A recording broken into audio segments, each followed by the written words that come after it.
Welcome to Mindless Entertainment. It is I, Jesse Milestone, coming to you on this Friday with both good news and bad news. I have a really bad feeling about this. Where people were just walking around, just jizzing force all over the place. He looks like he has been drinking soy from his mother's teat. Wrap yourselves in, guys, because we are gonna get mean! I got him!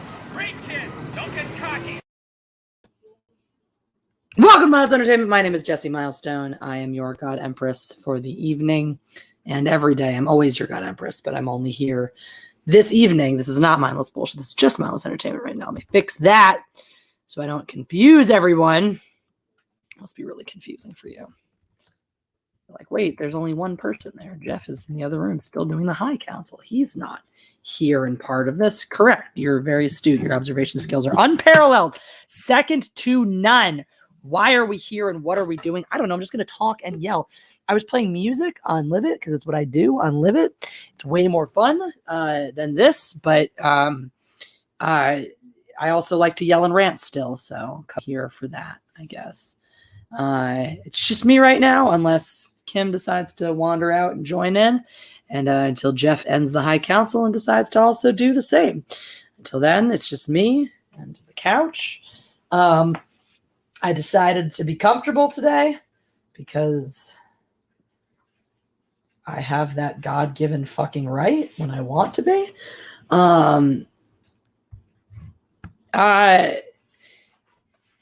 Eagle Rider, I'm sorry your last few weeks have been rough, love, Rosetta, but so have mine. So it's like we've been twinsies and bullshit. So take comfort in that we've been suffering together, if that is something that you find comfort in. Maybe you do. Maybe you don't. It's so weird to have it be quiet. Oh my God, Sweepy, I fucking love you too. It's true. Thank you, Waiting for Nerdrotic. Have you added up like the minutes of your life that you've spent doing that, by the way? You could do it for my streams too. I'm no innocent there. I invented I was being late for live streams before Gary had a channel. So, you know, whatever. Sweepy, I love this picture of you. It looks very cool. Evil Ent, thank you. I'm cool. Come. It's like more exciting than being fine, but less exciting because it's not that you guys are fine. Super chat, but you know, it is what it is. Holden Girl, what's up? Hello. Hi. Guillermo Coronado is here. Thank you. And what up, the Bonafide Gamer, Andy McCallum. Oh my God, haven't seen you, Jesse, in such a long fucking time. Andy McCallum raises chickens, and sometimes they get drowned in the James Baker's pool. Don't worry about it. You got to go to Live It to understand this shit, which you all should do right now, by the way. Shameless self-plug for, like, I'm over here on y'all are here watching my channel. Let me shamelessly plug my other channel, which is Live It. I'm just going to take my computer and be like, you know what? Who cares? This is one of those streams.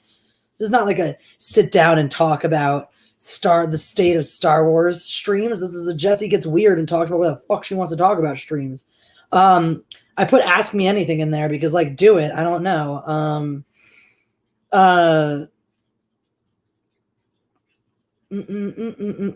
You know. That's not why I do it anyway, Waiting for her. I can't speak to your buddy. Perhaps that's the reason he does it. I simply am late to my own streams because it has been my MO my entire life to be late. You can ask people who knew me in college. I would frequently be late to my own parties. Every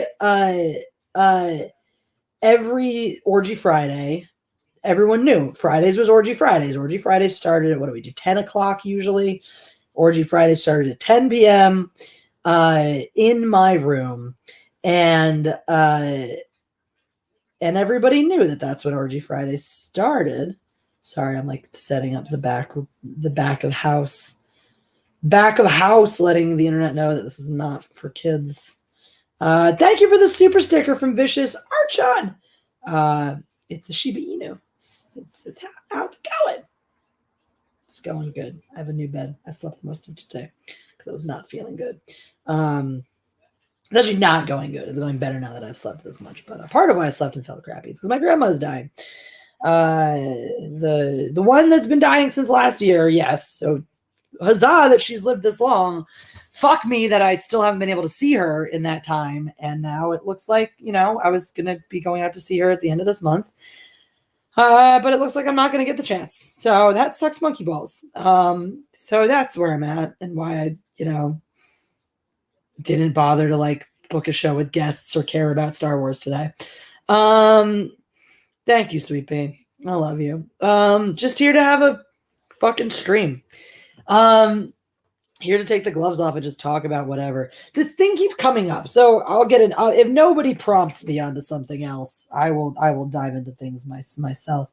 Thank you, Mike K. We're on. Will be my loss because we're kind of just on death watch right now. She's got hospice nurses at home with her, and like my mom is driving back up tomorrow, but it's like an any minute now kind of thing. So thank you, Rosetta. Appreciate you. Wait, what did I miss? Sweet Pea and Andy, when did you guys go ahead and get married? Okay. I've been following a lot of the chat. Like I've been following, P. James Baker mistaking chickens for ducks and drowning them in his pool all the time. But I missed. Why is she pancake? She pancakes like, don't cry, Mom. I don't like it when you're sad. Oh, buddy. He's like, hello, Internet. My appearance fee was not paid, so I feel very uncomfortable about being here. But Mom needs me, so I guess I'll come give a few purrs. And then keep. Oh, you forced him. I mean, he doesn't sound that unhappy about it.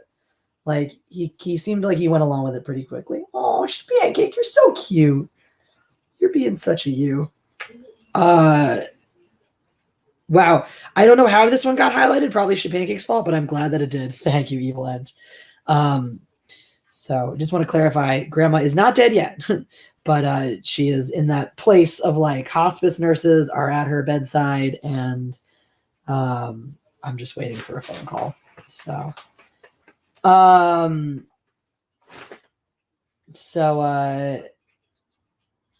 yeah, Arfar, I did not see what your previous question was, but feel free to not retract it. I'm doing a stream, and I did say brutal honesty, ask me anything. So that's sort of the point. I'm not here trying to be like, oh, well, Grandma's dying, so be nice to me. So if this is a trap, ask me anything, but don't be an asshole or I'll bite your head off. No, like, this is like shit's going down in my life, so I didn't.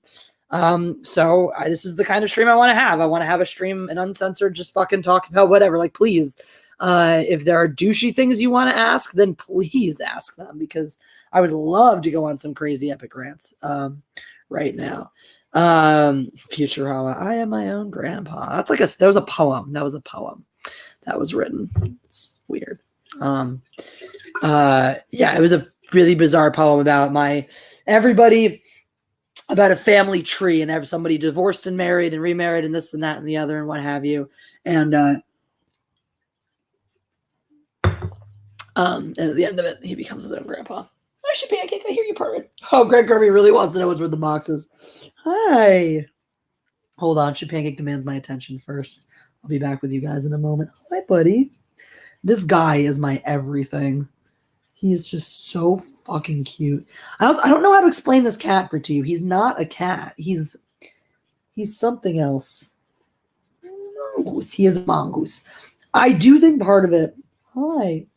So I'm an empath. I just throw my feelings around and feel them intensely and, loudly all the time. And so I think there's something to Shebang being raised by me, hand raised with buckets of love by me, hand weaned. And so I was his mother. So humans were his template, humans and two other cats that had been very raised like dogs and people. And so he just has these human-like mannerisms that cats you would not expect from cats, even down to like the way he uses his paws to hold things sometimes, but the way comes to check on you when you're upset, wants to be near you all the time. He's like a little kid too. When he's hungry, he'll throw a little tantrum to let you know he wants to be fed and all this stuff. If he's not feeling well, he'll curl up with you in really specific ways. He's just so singular. I've never met another creature like him. My special little pancake. Yeah. Mongoose. How you doing, buddy? You feeling all right? You feeling all right? He had a little bladder infection earlier. Did everyone take the beds? Is that why you're up here with me? Jaden is on one bed. The other one is free, so you just wanted to be here. We got them these fuzzy beds that they're in love with. Who took longer to house train, Ship Pancake or Jeff? Ship Pancake or Jeff. Definitely Jeff. Hi, buddy.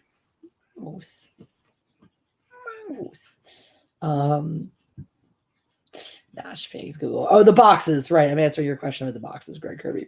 The reason there's a pile of boxes behind me is because we moved, as you guys pretty much know. We should have popcorn machine cam. Oh, dude, I should do that at some point. I should pop this for you guys because it is beautifully satisfying. That is a popcorn machine over there next to the air fryer, next to one of the air fryers. We have the Ninja Foodie Grill / air fryer next to it. Which of the cats has hidden in the shipping boxes the longest? That would be Lando. Lando actually, for the first 24 hours that we lived here, we couldn't find him. So behind me, this is fun, right? You probably can't always tell how much space there actually still is behind me. This is a huge apartment. There's a ton of space behind me still, as evidenced by these boxes piled up. So these are empty boxes. So some of them are still full, the lower down ones. The ones on top are the ones we just emptied. But had to clear a path because the mattress was coming today, and we finished emptying some of these boxes, as well as emptied some other furniture boxes late into the night last night because we had to finish building our so we're going to the boxes to find Jeff's Apple Pencil, and then we had to so we finished up emptying some of those boxes out and consolidating, and then we had to build our bed frame, and we had all those huge boxes from the IKEA stuff, and we still have the box we never took down from the TV stand that we just built. So we have like a mountain of empty boxes. Yeah, Obi-Wan, apparently. So we went to order it like a week or two before moving in, and actually it was the bed frame that ended up being delayed because the original one we had originally ordered got pushed back a bunch, and we were like, fuck this, especially because like we also saw the price had just gone down on it. So I was like, I ain't waiting for forever for this bed frame that also costs less now. So I said, F it. And we got a really nice, I'm glad we did, because we ended up getting a really nice one from IKEA for like the same price. And it's super sturdy. But they fucked with the headboard. They didn't send us the headboard. So that's coming later. But the mattress is here. Apparently COVID made mattress deliveries really late, but we have it now. Obi-Wan, we've been sleeping on the futon since then. Why do you not make more angry rant videos, mindless? That's a great question, medical vitriol. The reason is time. The honest to God reason is time. I'm over on Live It, which is this awesome other platform. I'll be spamming the link here, where I'm playing music, which is really fun for me because I like it. It's an app that seems to actually reward me for, the work that I do, as opposed to, randomly when it feels like it because algorithm. So a lot of my streaming hours have gone into Live It. Sorry, I'm lagging all of a sudden. A lot of my streaming hours have gone into Live It. Sweepy will tell you all about it.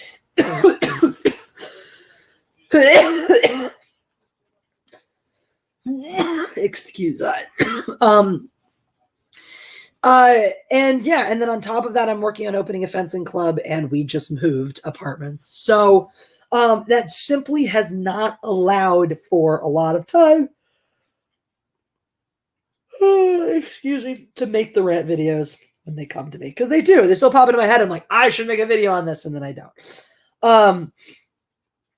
But I'd like to start, what I'd like to even if it's just going to be like the raw ones that I used to, where I don't even bother with the thumbnails and stuff like that, I might go back to doing those because I can put them up quickly then, and you guys can still enjoy them. Guillermo Coronado, thank you. Thank you. It's so much fun. It really is. So I'm going to take a moment to grandstand about Live It for those who don't know about it. Hey, Donnie Pearson, what's up? redid my recreation of the John Williams composed Superman March. Ooh. Very exciting, Donnie Pearson. Where is this on your channel? Is that where we can find it? Where can we find this? Because this sounds amazing. Speaking of which, 4 more days till Superman Day. Da, da, da, da, da, da, da, da. Ha ha ha, mad cabal. But yeah, so just a moment for those who are like, what the fork is Livet? Well, it's an Asian-based company, which is, hey, I have 400 followers on it now. Sick! Just hit 400 followers. Badass! I just started it up this year, so I'm really stoked.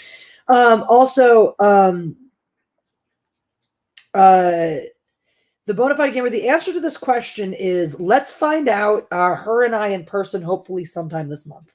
And then we'll stream the results. And you'll have to pay attention to find out, what we're actually up to, since, I don't know how if she wants, what she allows to be, what of her life she allows public or not. But I think that she'd probably be a ton of fun in space, and I would like to go to space with her. That's something I would very much like to do. So yes, keep all of the questions coming, guys. Any random ones or otherwise. I love it. I love that you guys are engaging. I have not watched Superman and Lois yet, but I've heard things. I've heard some people are really, really into it. I've heard a few people say this is like one of their favorite iterations of Superman. So I've heard other people say that they like the character of the Superman, but they don't like the show. They don't like how much kids are in it or whatnot. So, but I think also that was a lot of, I heard in the beginning was a lot of fears about it being too centered on the kids. And I've heard less of that since it's come out. So I'm hoping that's perhaps not a valid criticism anymore. Did you see the MCU possibly getting more woke than Disney's Star Wars? I did not. That sounds upsetting. Or are we just talking about the Loki gender fluid thing? Because let's talk about that for a second, by the way. This is something I thinking about making a video on. Clarify to the Bonafide Gamer if you were talking about something else in it or in addition to that. So, Loki's gender fluid. First of all, to discuss, if we're going to talk about Loki being gender fluid now, let's talk about, for CW, it's good, but take it a week at a time. Okay. I have not seen Conjuring 3 yet. I'm glad it's good. Oh, for the future MCU. Certainly the Loki gender fluid announcement does not bode well for the direction of wokeness in the MCU. That said,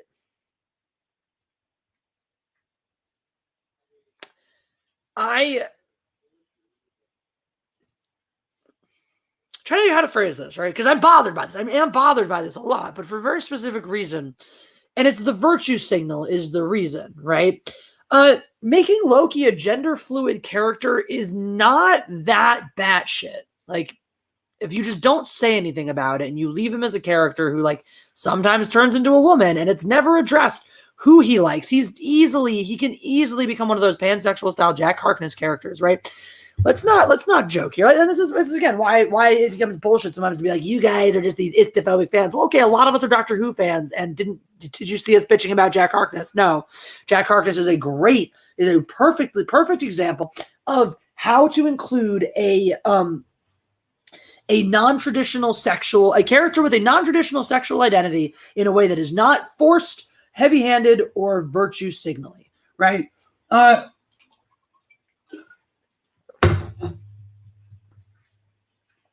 Jack Harkness shows up, and he's like the next step of Captain Kirk, right? Captain Kirk is fuck anything that moves with a vagina, human, alien, whatever. Captain Kirk will put his pee-pee in it, right? Jack Harkness is just the next step. Anything that moves, irrespective of a vagina, does it have a hole? He'll fuck it, right? And it's a very logical step. It's logical to have a creature in your universe like that. You're not talking about a character with a pre-existing a background that you're now changing and altering in any way. And you're not talking about a fucking virtue signal tour where you run around touting how amazing it is that John Barrowman is a gay guy who's paying your pansexual actor, blah. You just have John Barrowman just being his sexy as fuck, parading around on stage with his very attractive husband, making all the women cry, and just being a genuine dude. And so it's like, the image, the public image takes care of itself, right? The public image takes care of itself because John Barrowman in his regular life is very out and openly gay and very fun and personable and friendly and loves parading around conventions with his husband. Great. And you have a show in which he very naturally and effortlessly plays a character who wants to fuck everything that moves. And you don't spend, so you don't need a virtue signal because John Barrowman being gay in real life and out and open about that sort of carries the narrative of Jack Harkness's character from its value on the screen into the real world. And the thing is, you don't even need that. Nate Doggs makes the perfect point, right? Nate Doggs 212. Wokeness / virtue signaling is what pisses me off, right? So let's talk about that too, right? Because virtue signaling says something is this is all good. This is, yes, 100% Nate Doggs 212. And I love that you use both of those words, wokeness / virtue signaling, right? Because the wokeness is the general term. This is where people get bogged down. Is it woke? Isn't it woke? The virtue signal is what makes it woke, right? Being gay isn't woke. Being trans isn't woke. Being pansexual or gender fluid isn't woke. Having 8,000 different little words to describe what it is your gender identity is and feeling like you have to tell every single fucking person you meet about that is woke. Making sure people know anytime your characters are not traditionally gendered characters is virtue signaling. So the virtue signal is what changes things from just progressive, like regular, old school, old fashioned version, like oxymoron, old school progressivism. The virtue signal is what takes something from being just regular old diversity and makes it woke, right? How many movies in the 90s had a gay character, a black character, this character, or whatever character, had every fucking color in the rainbow represented in your crew, whatever crew it was. Crews were super fucking diverse in the 90s. There was a huge diversity push in the 90s.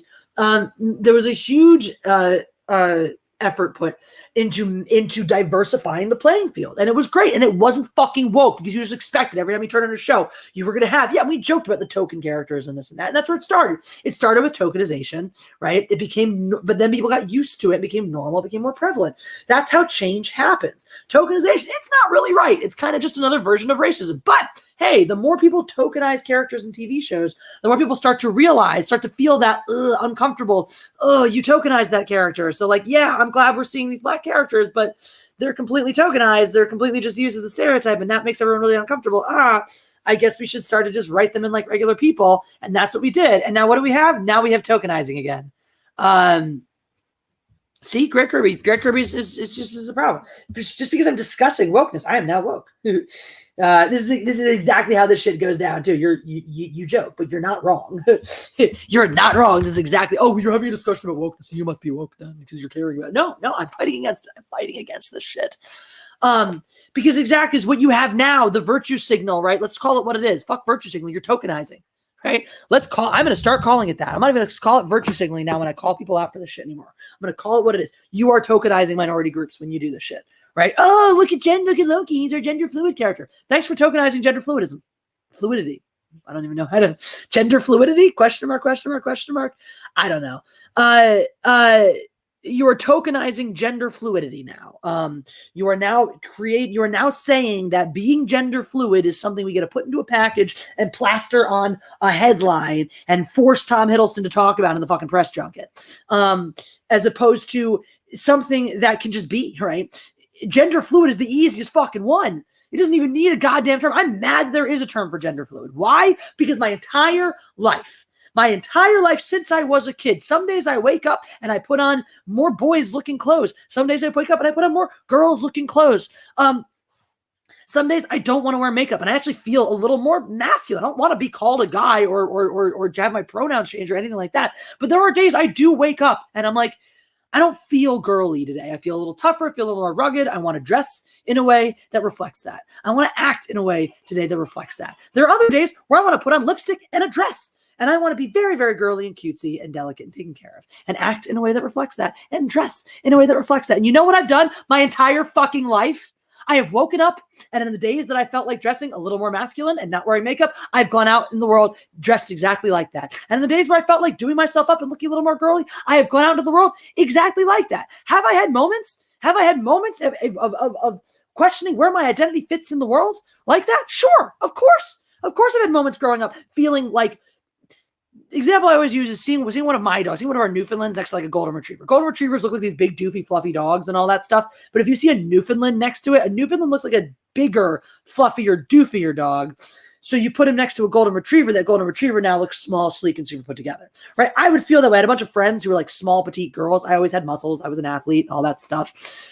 So I had some female friends growing up where like, and I wouldn't wear as much makeup and I wouldn't dress as girly as them, where I'd stand around them and I'd feel very mannish by comparison. Like, oh, I'm so much bigger than them. I'm so much, and I'm so much, and I had certain mannerisms and ways about me where I'm like, these don't feel feminine and delicate and girly. And moments in my life where that made me feel awkward, and moments in my life where I embraced that and really enjoyed that, right? I hang with the guys so easily. Part of that is because I can bring a masculine energy to the table. That is a wonderful thing about me. That is a thing that I've embraced about myself my whole life, and I enjoy. I don't need a fucking label, a box, a fucking virtue signal, or be put in some sort of oppression Olympics corner because I don't feel like a girly girl every single day of my fucking life, right? We called it a tomboy and we got over it back in the day. And you just dealt with it. If you were a tomboy, if you were that kind of girl, that's just what it was. Some women woke up and they felt perfectly good and comfortable, being cutesy girly girls, and some women didn't. And we didn't need fucking words and definitions and language to describe if you were a guy who was sensitive and occasionally put on black nail polish, or if you were a guy who was tough and wanted to play on the football team and make fun of all your friends for being gay if they had feelings. Like, be what you want to be. Yago was a green-winged macaw and also a really, really fantastic villain from Othello. Anyway, I don't know where Yago came into the play, but there we go. That's why I see the super chat. Anyway, John Jenkins, thank you for the super chat. They're going to try to make Loki a good guy, but he was overall a piece of shit. I just think the show will be all over the place and the storyline will be non-existent. So, interesting point, John Jenkins, because it kind of dovetails off exactly what the High Council was talking about at the beginning. I don't know if anybody was over there. At the start of the High Council, they were talking about they were talking about Cruella and this exact problem in Cruella of taking the fucking batshit psycho evil puppy skinning villain from the 101 Dalmatians and turning her into a sympathetic character, a character we're supposed to feel for. So a character does not seem all that bad. I heard Mary talking about Horace and Jasper, how they're sort of just roped into this life where they just kind of like to steal, and that there's nothing in this movie that makes you believe these are the ruthless fucking puppy killers that we end up meeting in the cartoon. And so yes, to take a character who is self-serving to the last, well, not the last, actually, by the way, this is a problem I have with the way the MCU handled Loki. That for one of the best Loki exits we had from him in a movie, right, where he rides off into the sunset before dying, is the end of Thor. I want to say Dark Fate, but that's Terminator. I'm like, Ragnarok. Love or hate that movie. The ending where Loki gets to be the fucking hero of Asgard. And he ends up doing the absolute good thing and saving everybody. But it's totally just so he can be the goddamn hero. He is the most self-serving guy in this whole. He's a beautiful anti-hero because he does have a heart, right? We do see that unequivocally.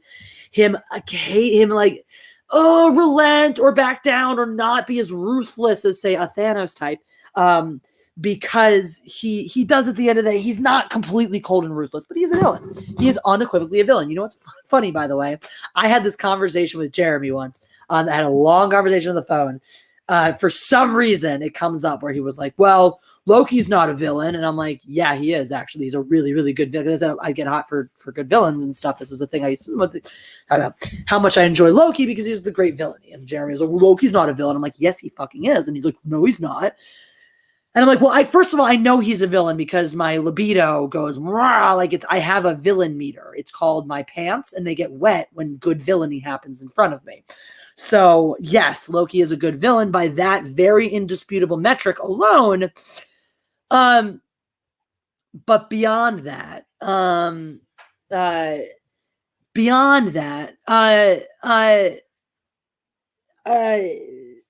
villain. He is self-serving. He's an entirely self-serving character. I had a long conversation with Jeremy that came to the, and I actually was able to convince him that Loki is in fact a villain. So stubborn ass Jeremy, who's never convinced of anything. I mean, because he was wrong, obviously, but anyway. It is a good way to measure it, Chris Stanley. It's never led me astray. Movie Box, I liked what you said earlier about wear a dress if you have a dick. I don't care. My sentiments exactly. I was echoing that earlier on Live It too. I don't give a fuck what you do. I do not care. I don't understand why people spend. And that's like aggressive centrism is what I was talking about. Oh, aggressive centrism. Not only do I not care what other people do, I get really, really pissed off when other people want to make it their fucking business what everyone else is doing. Like, why does it matter to you? It fucking doesn't. Get over it. That case, too, Van, thank you so much for the super chat. What kind of bird did Gilbert Gottfried play in Aladdin? Oh, we found that out. Green-tipped macaw. Bird that lives a long time and talks. So that tracks. All hail the God Empress. All hail Zach Blackfire. Greg Kirby. Yes, Jeremy is always wrong, unless he agrees with me. Nate Dogs, 212. My moniker is the God Empress. So Zach Blackfire is correct. Zach Blackfire also likes big assholes and cannot come. So that is very important. If you want that on a shirt, you can have that on a shirt. I'm not kidding. I'm not making this up. Where is it? Let me get the link for you guys.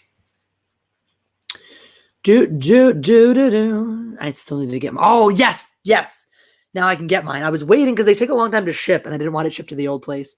But here we go. Are you actually gonna let me share this link now? Oh my god, this is wonderful. I think it actually is a working link now. There. If you want the Zach Blackfire shirt, it's there. It says I like big assholes and I cannot come. But if you don't get the reference, you should be here more. Whoops, did not mean to click on that, but Captain Marvel does also suck. Meant to click on this. Jhando4, thank you for the super chat. For posterity, it's all BS, and they know it is. What is? Yes, I'm going to agree with you, because probably yes. But are we having the virtue signal still? Because yes, absolutely. And that's what really bothers me at the end of the day too, right? The people who want to run around and go like, oh my god, so much wokeness. I love this movie because it's super woke. It's like, do you realize that the same rich white guys who've been making the movies since before they were woke are the same ones making the movies now? They've just repackaged it. Like, wokeness has become hip hugger jeans and flat asses in the 90s. It's just the new trend that commercialism is packaging up and selling to you because they caught wind of it. What are the kids into these days? The kids are into wokeness. The kids are into social justice, right? So they're figuring out now. They're slowly, but they this is why, right? They will not. This is how marketing works. And this is why consumerism is so bullshit in our country. Consumerism in this country, in other countries similarly too, but in this country especially, consumerism is not based on demand for your product, which is fucked up. Consumerism in this country is based on the product the companies want to sell you. And I think you see this with wokeness now. You see this with physical products so much. And now we're seeing this with an ideological one. And it's just not fucking working. And they will not back down because companies don't do what they used to anymore. When they realize that people are just not interested in a product, they stop selling it.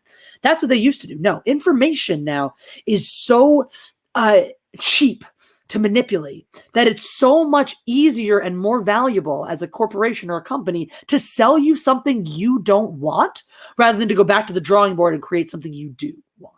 Because yeah, that would be logical business. This didn't work. People didn't want it. Fuck it. Let's go find something they do want and sell that to them instead. No, companies aren't doing that anymore. They are just taking their shitty products and going, nobody wants this. Well, let's figure out how to market it to them in a way where they feel like they need to want it. So what do you have with movies? All right, well, the social justice assholes aren't are going to see our movies. Great, we'll just mobilize those hate mobs to attack all the regular people until the regular people feel like they have to like these types of movies. Otherwise, they're not doing things right. You're starting to see this now. You're starting to see the normies get gun shy about offending people because they've been attacked enough times. Because that's what the corporations have done. They're not backing down. They're not rolling over. They're not making any changes to this agenda. We will kill it for them because it's a fucked up bullshit agenda, but they're not doing it on their own. No, they're just sitting around mobilizing the assholes to go after us until we, the regular people, sit here and start to go, oh, maybe I should feel this way about this thing because somebody got upset and cried when they didn't. So that's Greg Kirby. That's not the answer either, though, right? Because you gotta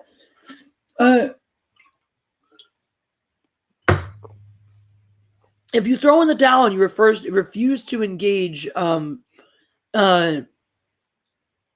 you refuse to engage with any new media, then you're out of the conversation. Which, that's one way to live. If you're like, there's no hope, fuck it all, then cool. But then it becomes one of like, all right, if you've just given up on anything new, don't bitch about the new stuff because you know what it is, and that's what's up. I think it's so much more important to keep seeking the independent things that are good, or creating them for yourselves if that's the case. Although I understand your frustration. Brian Babin says you can't shame customers into spending tons of dollars on a. Can't you? Really, Brian Babin? I wish I could believe that, but people are so fucking stupid that yeah, you can shame them into just about anything. I was at a stand-up show, and this fucking guy was talking about how he was at a feminist rally, and it was at the Women's March back, when that was a thing. He was at the Women's March with his girlfriend because his girlfriend had dragged him to it, and he was carrying a sign.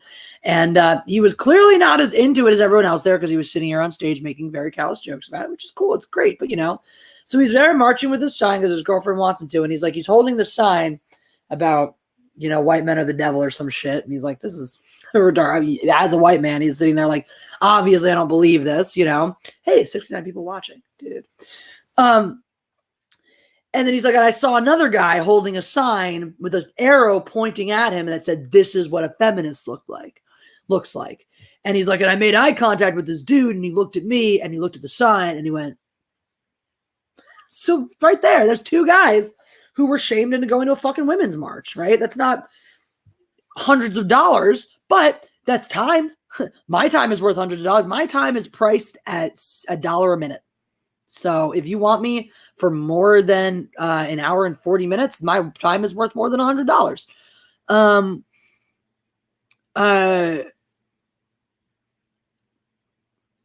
Brian Babin. So that's different, right? That's not what I'm saying with Greg Kirby, right? Greg Kirby says he won't watch anything new, right? He won't watch anything new, right? If you won't watch anything new, then anything at all across the board, not just Star Wars, but anything, then what you're saying is I've thrown in the towel on new anything. So if you've thrown in the towel, if you've given up, if you're not willing to give anything a chance, why are you still in the conversation complaining about new things that suck when you already know? It's like the thing of like you're now just decided to make yourself miserable. If you're not going to give anything a chance, you're just going to preemptively hate stuff, knowing that it's all going to be garbage. Then it's like, all right. To your point of no, of course, don't pay for Disney Star Wars crap when they've shown you it's crap, right? What I mean by that though is like, but don't say I won't watch any new sci-fi ever. Go look for or create or support people creating independent sci-fi or sci-fi that does have and fantasy that does have the messages that you're looking for, because and the thing is, do what you want. If you want to be a person who talk, it's not for me to tell you what to do or not to do. If you want to be a person who's like, I refuse to watch anything new, but I will just sit here and bitch about everything anyway, then that's your life. If you want to do that, go ahead. But just recognize where your position is in the greater conversation, right? Because there's the people, and they grow up and they become our parents, and they go, oh, I'm mocking my day, and it's fine. That's like the regular salt of the earth, bread and butter people who make the world go round. But recognize how it changes your place in the conversation if you are not engaging with any new media. Everyone has a place at the table. Everyone has a spot at the table. Everyone's entitled to their opinion, of course. But just like, recognize how it does change your relevancy or reasons for participating. If you're not really participating, if that makes sense. I've always been of the mind too, like some of these things I'm all for, and I support people who want to boycott and not spend their money on certain things. Oh, we don't want to go see Captain Marvel because we don't believe in what Brie Larson says. So let's not spend our money. Great. And you should. But me, as somebody who reviews movies and somebody who gives my in-depth take on something, I have to. I have a responsibility to go see that movie and report on it and actually discuss it in an informed and educated manner, right? I don't think it's right at all, the channels that want to capitalize. I think this is what we do. If you want to capitalize on this shit, go capitalize on it. That's fine, but fucking watch it. If you're going to capitalize, like Jeff didn't watch Game of Thrones. Did he make a single goddamn Game of Thrones video during all of that stuff? He did not. He's not going to jump in and try to capitalize. Like, oh, just because everyone's talking about it, let me have a take. Everyone can have a take, right? But for me personally, I'm not going to have a take on something I haven't digested. Part of that logic, though, is like, hey, if I go out and suffer through Captain Marvel and come and give you guys my take, then you guys don't have to. Then you can make an educated decision as to where to spend your money or not. So that's all. I hope that was elucidating for nobody. Guys, if you are just joining us, make sure you do press the like button. We're just here kind of freeform ranting. My guitar's nearby. I might play it. I don't know. These things happen. This is what happens on Live It all the time. So if you're into that, definitely go over there. Only 67 likes. More people watching than likes. So let's definitely up that like-o-meter. That's important. Because I said so. Capitalism rules. Please buy my dressing gowns for chickens. They're dressing like nightgowns that your chickens can wear. So if they're ever caught on a live stream out of the blue, and they can just throw on a dressing gown and be fine. Speaking of dressing gowns, I had the absolute pleasure of getting to meet Mr. H Reviews for the first time. It was very exciting. It was very exciting. I love getting to freeload in all sorts of fun places because my boyfriend is an important YouTuber. And it was really cool. I like him a lot. I didn't really know him too well before all this stuff. But goddamn, if he doesn't just fucking spit it straight like it is. Maybe one day he'll follow me on Twitter and I can message him and invite him onto a show. But that's like, I don't know. He's got a lot. This is my thing. I know there's a lot of people who are like, the bigger channel. I have streamed with Richard fucking Chu, so you guys aren't bigger than nobody on the internet is bigger than that. Nobody in our YouTube sphere is bigger than that. So I don't care. That's kind of my take on it. Is like YouTube celebrity does like it's weird as it is to say as a person who is a YouTuber. I'm just like, YouTube celebrity doesn't really impress me. Oh, Dick Masterson. I met him on I should reach out to him. I met him on maybe I should invite him on my channel or something. I met him on I did a Nerd Wars against him on Andy Signor's channel some time ago. Andy's my dude. Andy was also on Mr. H Reviews as well, so that was exciting. Yeah, it was a cool little thing to get to pop in on. Oh, I gotta reply to that person. Not ignoring you, just busy. So, High Council's still going over there. Yeah. So, who is Richard Chu? Is that Doomcock secret identity? He wishes Moo Gaming. He wishes he had an secret identity. Cool. No, Richard Chu is the guy who edited Star Wars. He's one of the 3 editors who has an Academy Award for the original Star Wars in 1977, as well as he worked on The Conversation, One Flew Over the Cuckoo's Nest, Risky Business, and a whole bunch of other fantastic films that you have heard of. There's a 4-part interview of me talking of just him telling about his entire life. I think that's one of the featured videos on the channel anyway. Next time you have like 5 hours, 6 hours to just sit down and kill, you should listen to them because they're fucking phenomenal. I actually need to email him, try to get in touch with him and do something else, do another video or stream or something. He seemed really into it. So, gotta hit him up.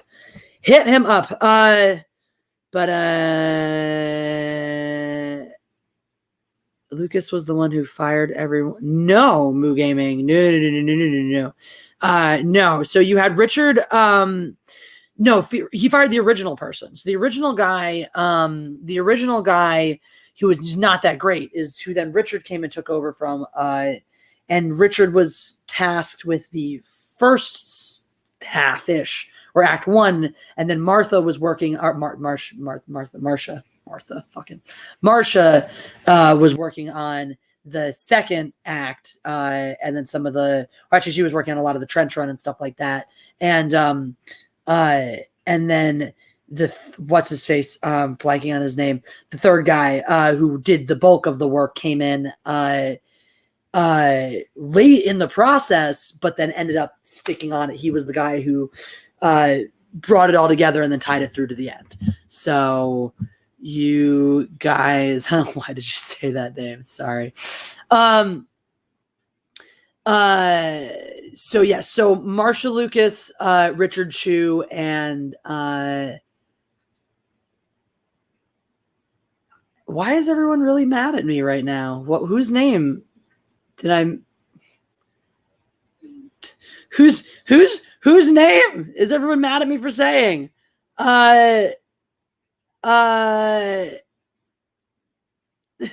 Is it the one that everyone's complaining about down there? Oh, Martha. Oh, yeah.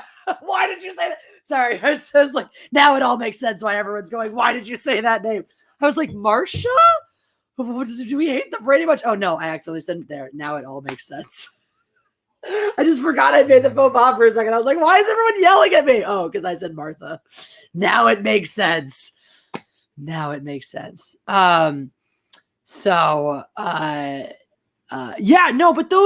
this fucking crazy shit happens. This is an awesome interview. It's on there. I don't care about anybody else.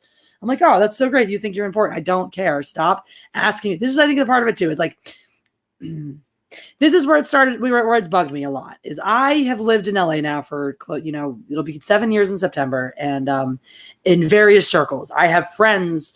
I have a friend who was in Deadpool and Pirates of the Caribbean and an episode of The Mandalorian in this past season. I just went to lunch with my friend who was on Ellen back in the day. Like when it was a new big deal thing too. Like I didn't even fucking realize that she was on that stuff. Like I have a friend who is the first Black woman to have a contract as a runway model with Calvin Klein, who also was a runway model for Victoria's Secret. Like these are just people who are my friends. These are not like my sources or my contacts. These are like actually like one of those people that I just listed came to help me move for a little bit. One of those people, I got both of those people. One of them I got lunch with a couple weeks ago. The other one I got dinner with last month. So like these are just my friends. It's awesome. It's so fucking cool and it's great, but it's also then you get into the YouTube sphere and you have people who want to like throw their weight around and treat you like you're beneath them because they have 100,000 subscribers or 200,000 subscribers and you only have 30. It's like, bitch, I'm in SAG. I am a SAG actor. I don't know if you guys know this. I'm a card carrying SAG actor. actually the letter that has my SAG card in it's kicking around here somewhere. And you guys don't know this shit about me because I don't sit on here and fucking brag about my sources, and my this and my that. But when I tell you something, I tell you something with absolute certainty. When I come on and say, hey, the Mandalorian season 3 is shooting, I don't say that because I heard it from my sources or this or that or wherever. I'm saying it because my friend came over and and was telling us about the audition he had for it. So you don't and it's an audition for a co-star. So you just, again, it's not like, oh, my sources and all these insider screenshots and stuff. No, it's an audition for a co-star. They don't cast co-stars until minimum a week before that episode shoots. And it wasn't the first episode of the season. So that's how I know season 3 is already in production. I don't need some fancy insider made up source, aka Reddit, to fucking tell me this shit. And I'm fucking sick. I'm fucking sick of being treated like I'm less important or like my information is less valid because I don't run around going, my sources. Heads up, newsflash, Doomcock doesn't have any sources. Those aren't sources. This whole bullshit this is why Ryan called out the fans. It was wrong. It was wrong of him to do that. You never call out your fans. It is not the fans' fault if somebody is lying to them. Well, I understand why he's frustrated because he looks at it like some of us do and go, he doesn't have any fucking sources. Of course not. Why do you believe that? Because that's how I have felt about him for a long time. However, I also understand exactly why so many people continue to believe what he says because of the way he spins it to you guys, because he is purposefully lying to his fans. He is being purposefully disingenuous to his fans, and he uses 2 very, very specific tactics to make you guys lap up everything he does and never give him accountability for. Elijah Olsen, you've already now just touched on this part 2 of those things. The first thing he does is he tells you all to stay angry. Never trust anybody who tells you how to feel. Period. Absolutist statement. If I can give you any piece of advice ever, never trust somebody who tells you how to feel. That's an SJW tactic, if I've ever heard one. That is a tactic done by insecure people who don't believe the things they're telling you. Yeah, Zach Blackfire, his TLJ leak was pretty spot on because he copied it from Reddit. That was actually only 2 times in my life I've ever gotten through about 50% of a Doomcock video, and that was one of them, right? Because I was like, all right, let me see, because I'm hearing, oh, Doomcock got all these, Doomcock has his whole rumor video, right? And then everyone's like, oh, but Reddit. So I cross-referenced with Reddit, right? And I got on, and I got halfway through the video. Now, it pisses me off because I got to spend the first 30 seconds, first 5 minutes of his damn videos waiting through him talking in circles around everything before he gets to the goddamn point, which, by the way, yes, that is him just wasting your time to milk it for minutes because back, and it probably just, automatically does this now. Back in the day, if your video didn't hit 10 minutes, you couldn't put ads in the mid-roll. Now it's like 8 minutes or something less than that. So most people, what the rest of us did, honest YouTubers, we waited till the end of our video. We got to 8 minutes into the video and went, shit, let me rant for 2 more minutes. Let me sort of rehash my points for another 2 minutes so that I can get to that 10-minute mark and drop the ad. And then guess what? You guys, the viewers, have already gotten through the meat and potatoes of the video. And you get to those last 2 minutes and you love to watch me wave my hands around and hit that nth degree of saying all the same things I just said, but at a higher decibel, and you're here for it. Awesome. But if not, you've already got all the value you need from the video, at which point you can click away and you haven't lost out on anything. I haven't wasted your time. Throwing all that shit, throwing 3 minutes of bullshit in the beginning of every goddamn video is a waste of your time. It is disrespectful to you, the fans. This is why I'm here, right? This is why what pissed me off what Ryan did too, because my whole take on this is, why are you attacking the fans? The fans are the ones who are being done dirty here. The fans are the ones being taken advantage of. So you're being just as of a fuckstick, by the way, Ryan Cannell, for going after the fans, because the fans are the ones being taken advantage. You should not be. But once again, Ryan, too much of a pussy to just go out and call out Doomcock himself. That's the entire fucking community out there. I'll tell you. I will give you the tea. I will give you the fucking tea right here.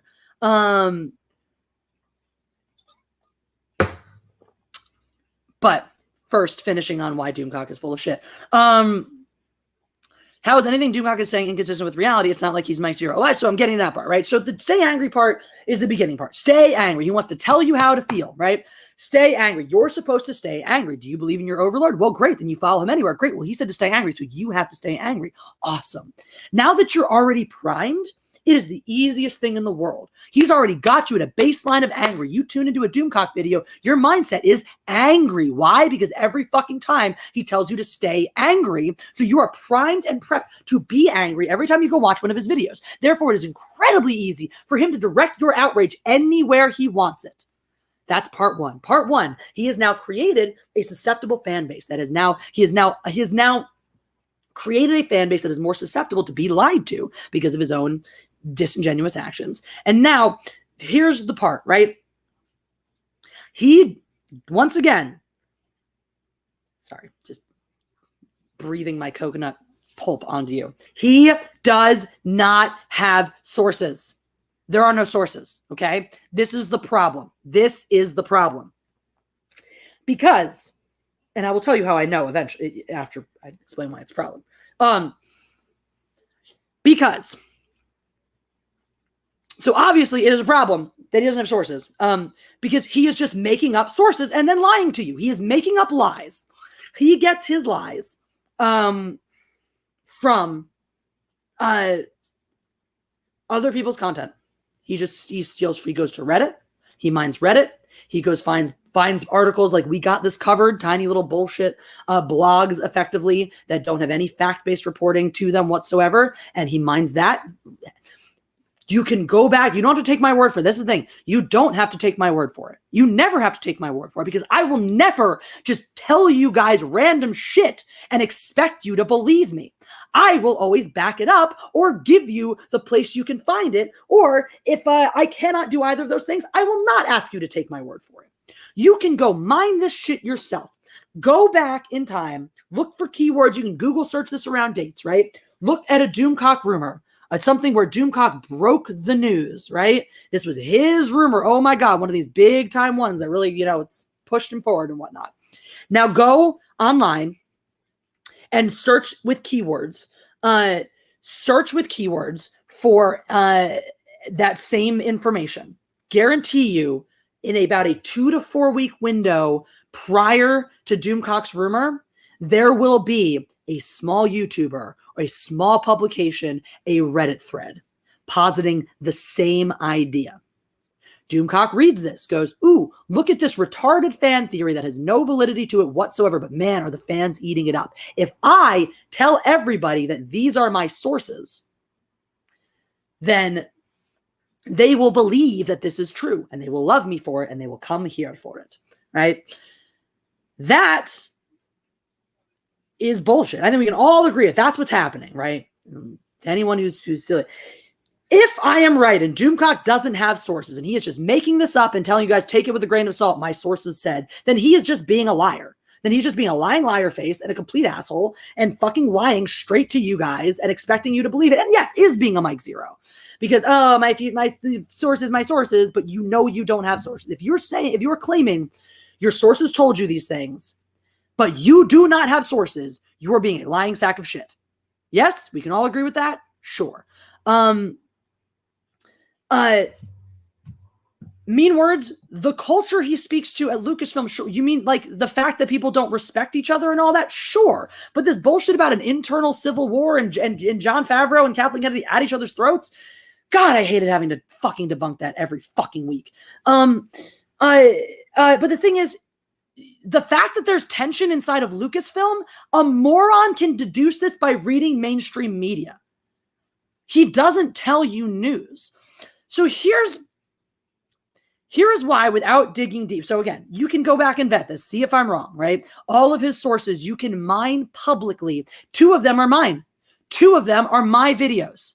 Once upon a time, Anna was telling me about the Clone Wars and Rebels characters, and I went light bulb, because it was just after the news was released about Ahsoka being in Mandalorian. I said, light bulb, this is going to be the whole reason that they're putting Ahsoka in here is to introduce a spin-off series using the Clone Wars, Rebels characters, etc. Blah. And my theory at the time was that Leslie Headland was going to be the person who was brought in to do that, I still think there might be some veracity to that, because I think this is also around the same time everyone talked about the Lucasfilm, the Civil War and this and that. I said this is what's causing tension, right? Is that Dave Filoni obviously is super precious about these characters. He's going to want to deal with Ahsoka more than anybody else. Kathleen Kennedy probably promised that Leslie Headland chick that she brought in to make a female-led series that, she could have Ahsoka, and there's probably some tension about that, and all resolved. Okay, Leslie, you're going to go make this other show over here, which she never is going to fucking do because she doesn't have the chops to do it. Or they're going to ultimately realize that she's just a bad choice and she never gets to do any of it at all. And Dave Filoni gets control over Ahsoka and everything's fine. That, oh my God, is logical. Mean words, you're going to have to cite some sources then, because I know people on those sets. So you're going to have to cite some sources. If you're closer to the situation, if what you mean by closer is like you geographically live closer to Disney Studios, which good fucking luck, because I'm in Sherman Oaks. So unless you're in Studio City or Burbank, then no. If by closer you mean you clean toilets at Disney Studios, good for you. I'm so impressed.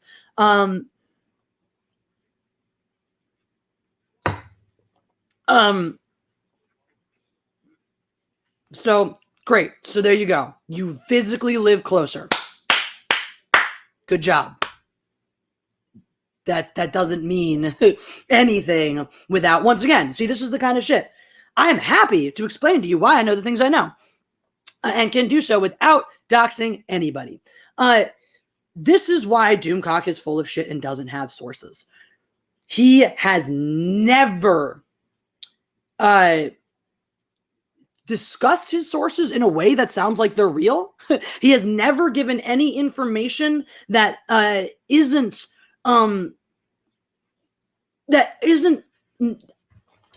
already available. Okay, none of the information that he has given that has come true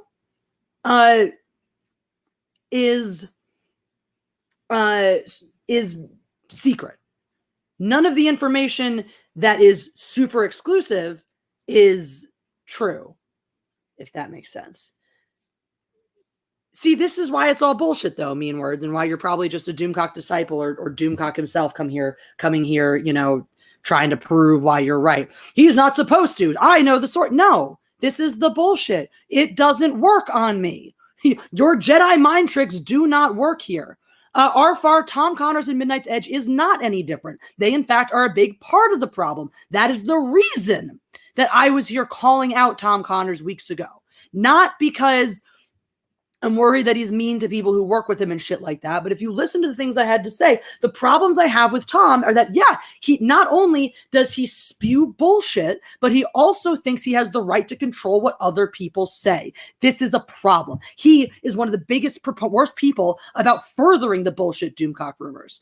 Mean words, I have given more valuable information to the internet and more insider bits than Doomcock ever has.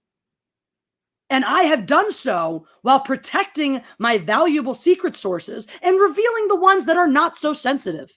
There is no universe in which some assfuck failed actor sitting in Texas is so deeply connected with all of these insider sources working hand in hand with Kathleen Kennedy, and he gets this shit this wrong this much of the time and also can't tell you anything about how he knows these sources or where they come from. It's bullshit. Your Jedi mind tricks do not work here. It doesn't make sense.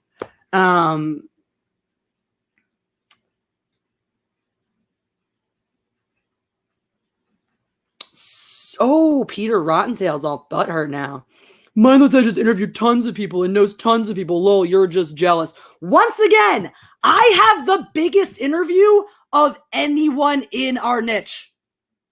Richard Chu. You guys don't even fucking know who that is. I don't mean you as in my audience, the actual cool people who are here and know what's up. I mean, you assholes who are here like, you're just jealous. You're just a hater. Doomcock story. I have you are too fucking narrow-minded to even know who Richard Chu is.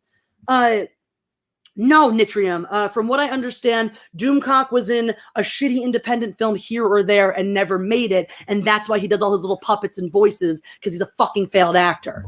That's what my understanding is of him. So that's the whole thing, right?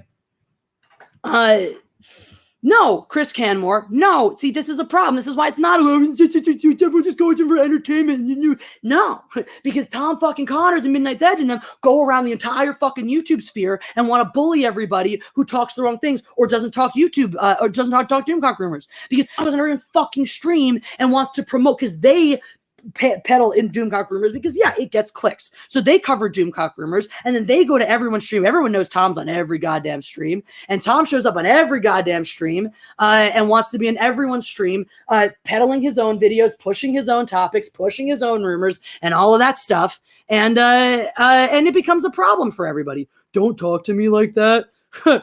Like what? Like what? You're here on a shitpost, like you're here on a stream where literally that's what's up and you're upset that I condescended to you, that I made fun of you for saying dumb shit. I'm from Philly too. You guys sound like tools now. You guys, I'm one person. I don't know what that has to do with anything. What are you trying to say? Are you trying to? Are you trying to shit on yourself? You're trying to say people from Philly sound like tools, but you're someone from Philly. Yeah, I'm from Philly. We really do sound like idiots. Wow, great. Go somewhere else. Bye, Chris. We didn't need you here anyway. If you're not ready for the fucking truth, don't come through. I told you, brutal honesty. We're not sugarcoating here. We're not being fucking nice here. What's up, DJ Close? What's up? Hey, Jin Wong. Hell yes. Welcome, everybody. So where was I? Yeah, but no, I'm not jealous of Doomcock. Who has Doomcock had on his channel? That's so fucking important. I had a pirate from Pirates of the Caribbean on my channel, like in my house, because we're fucking friends. Hey, what's up, Rob? I had the guy who edited the original Star, like he has a fucking Academy Award for it and shit. We did a 4.5 hour stream of the Oscars, just talking shit and having a good time for fun. That is the guy. Like, thanks, Hans. It was cool. And by the way, like I said, the Richard Chew interview is right there on the channel. Like, feel free to go watch it. Take a look at it. It's so fucking great. But no, I'm not jealous. Oh, Obi-Wan, thank you. I totally forgot that I had been missing a bunch of these, and I should read yours because you are important, Obi-Wan. Thank you. Let's see. Do.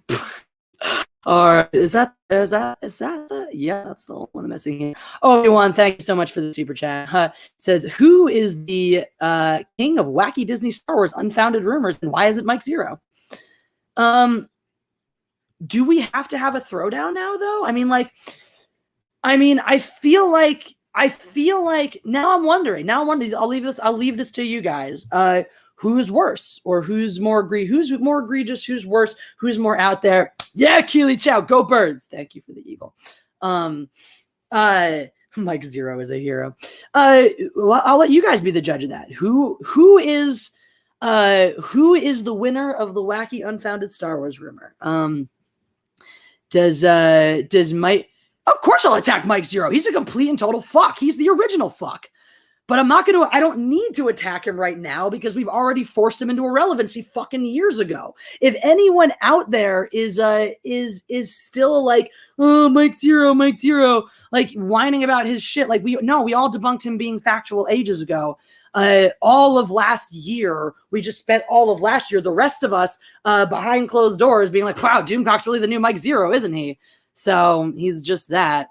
7 dislikes and counting. Thank you for the engagement, guys. Dislikes help the exact same amount as likes. So I'm here for your hate as much as your love. And if you are actually a person who gives a shit about my channel, go to Live It instead, because it's where I play music and have a good time.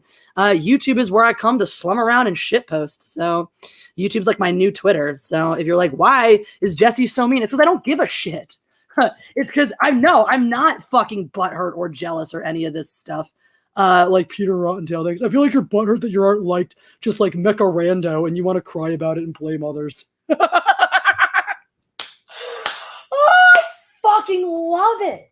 I fucking love when people are like, you're mad because nobody likes you. Bro, have you met me? Where have you fucking been? Also, like, Mecha Random's my friend.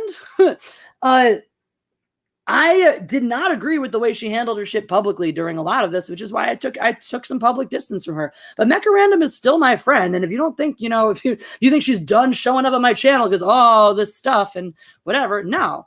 She had to go her own way for a bit, and she wanted to do streams, and she wanted to run Tom into the ground. That was absolutely her right, and he fucking deserved it after the years of what he did to her. It's not where I wanted to be at that particular point in time, largely because I had a lot of fucking drama also going on in my life, and she was handling her shit just fine on her own. She didn't need me to step in and do anything about it one way or the other. But, all things being as they are, Mecha Random fully has a place on my channel. I don't have anything bad to say about her. So, anywhoozle. I just think this stuff is hysterical. You're so jealous. You're so butthurt.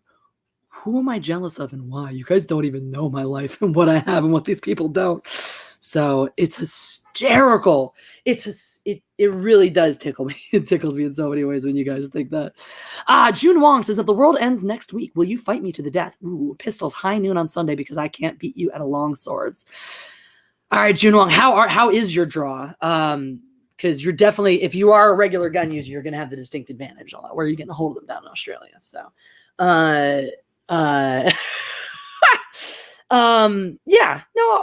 yeah. Next week, though, I'm not going to make a long-term death pact with you, because I'd have to consider that's a big thing to enter in on. But I will say, if the world ends next week, I will meet you for a duel to death before that. That's something that I will do. Let's talk about grifting for a second.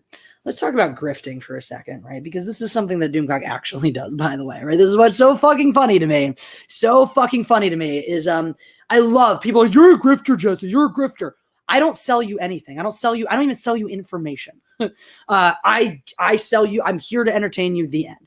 Doomcock does sell you information. He can say what he wants, grain of salt, grain of salt, grain of salt. If he was just an entertainer, he wouldn't be covering bullshit rumors, right? If he wasn't, if he was just and that's also, again, so pick one or the other. Is he a lowly entertainer? Great. Then his sources are bullshit. He's lying about having sources.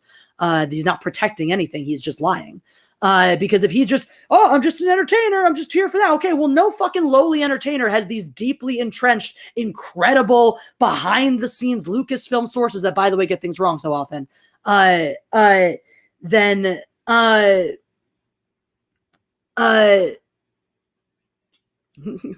Peter Rottentail, by what metric? Stealing Solo sure did live it no. Everyone got the product that bought it, so you're factually inaccurate. Promising information for money and then delivering what is false information is wrong. What has he gotten wrong? Chat, do you guys want to take this one for me or should I? Brie Larson is getting fired. Captain Marvel 2 was announced the next day. Kathleen Kennedy is getting fired. Go back. He has listed date. Wasn't the most recent one Star Wars Day? May the 4th, she was getting fired. That didn't happen. It's not that she's getting fired. Like, he has picked actual dates that she was getting fired and she hasn't. I mean, that's just the big ones, but like, what has he got? Literally anything that wasn't already public knowledge somewhere before, he got wrong. Peter Rottentail, you're so cute how triggered you are. I really want to just keep engaging with you because you are the perfect example of what a social justice warrior looks like when they're on our side. You're like the perfect trigger. Like, you literally just read because like I get that you're trying to call me an SJW and like blah, blah, blah. But like, that's literally what you're doing in this chat. That's all you've been doing this entire time is just reading at me. Because you're unhappy about what I'm saying. You've made no counterpoints. All you've done is attack my personality, attack me, try to damage my credibility because you don't have any counterpoints. See, right there, you're the one who's triggered. You don't have counterpoints. You're arguing like an SJW. Exactly classic SJW logic.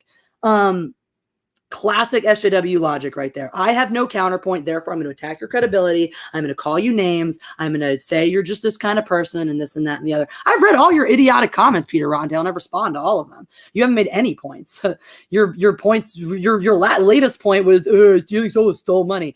Show me how a book that got into everyone's hands who bought one and is a better quality book than some things that DC and Marvel are cranking out is stealing money. Oh, by the way, and he charged less than most of the rest of the comics people for doing it, for those books. But yeah, whatever. Still, he undercharges you for a better quality book than most people are getting you. But yeah, totally stealing. It's cute. It's really cute how hard you're trying, Peter Rottendale. It is cute how hard you're trying, and it's not working. It's not working.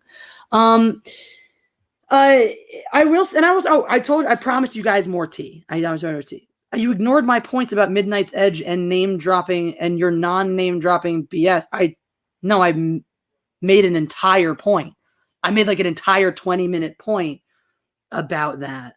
I made an entire 20-minute point about how I have worked with bigger people than Midnight's Edge ever has. So no, I don't give a shit about Midnight's Edge. And what does that even have to do with any of it? Peter Rottendale, you're not in my head at all. Like I said 5 seconds ago, I'm going to engage with you because it's fun. But now that you think you're in my head, I'm going to ignore you because it's more fun. Prismatix. Excuse my not dyslexia. I get it from Anna. It rubs off on me every week. Good morning. Just woke up in my part of the earth. Drama and SJW. Fun. Yeah, we just got some Doomcock stands acting like SJWs in the chat right now. Yes. Richard Chu, you fucking moron. Look him up. You fucking idiot.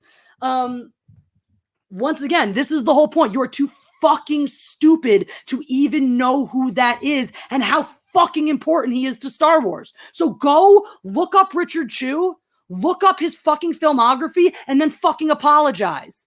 And I'll wait. I'll fucking wait. I will wait for your chat for when you can fucking tell me who he is. Since apparently he's not a big deal, but whatever. Cool.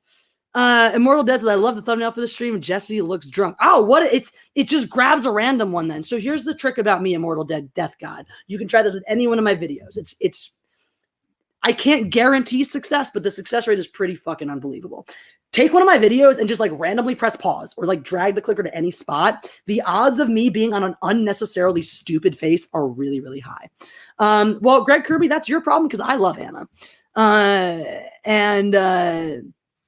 Thank you, Obi-Wan. Gary Kurtz's name I always fucking forget. I was like, the important one that I keep forgetting, but yeah. So there. You apparently don't. I told you, Peter Rottendale, I will engage with you when you can tell me who he is, because you're saying you do and that you care and he's so important and amazing, or be so unimportant and unamazing. So once again, when you can answer my question, I will answer yours. That's great. Tuscan Monkey says, hi, Jesse, longtime listener / love your grounded rants as always. Thank you. In your opinion, what's the solution to this, if any? Are we talking about specifically the community? What's going on in the community? Hannah's a wonderful human being who probably likes sugar. That's why. So when Anna was,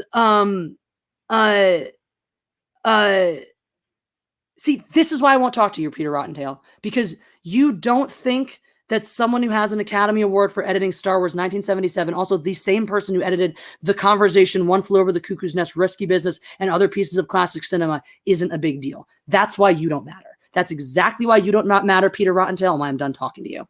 All right. How's your father? Says Jesse. Are you tempted to open an OnlyFans? No, never happened. What was I saying? Oh, the community. Okay. So here's the thing. At the end of the day, it's not my place to tell anybody who to listen to. I think the problem, I hate to say it, the problem at the end of the day is that there is community. Peter got a timeout to go look up IMDb. Aw. Yeah, 100 likes, Greg Kirby. Whoop, whoop, whoop. Abel Ramos says, hi, Jesse. Love you and Anna. What do you think of Tom McDonald? What's Tom McDonald? Who's the Tom McDonald?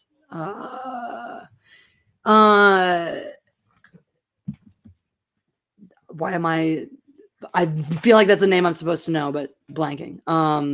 For fresh if I'm fucking up. Any hoozle. So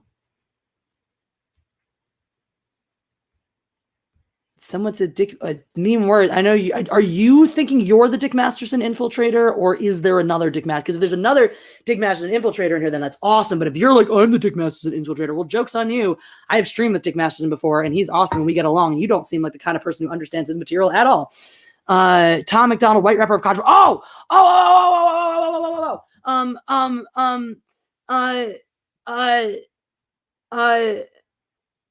Yeah.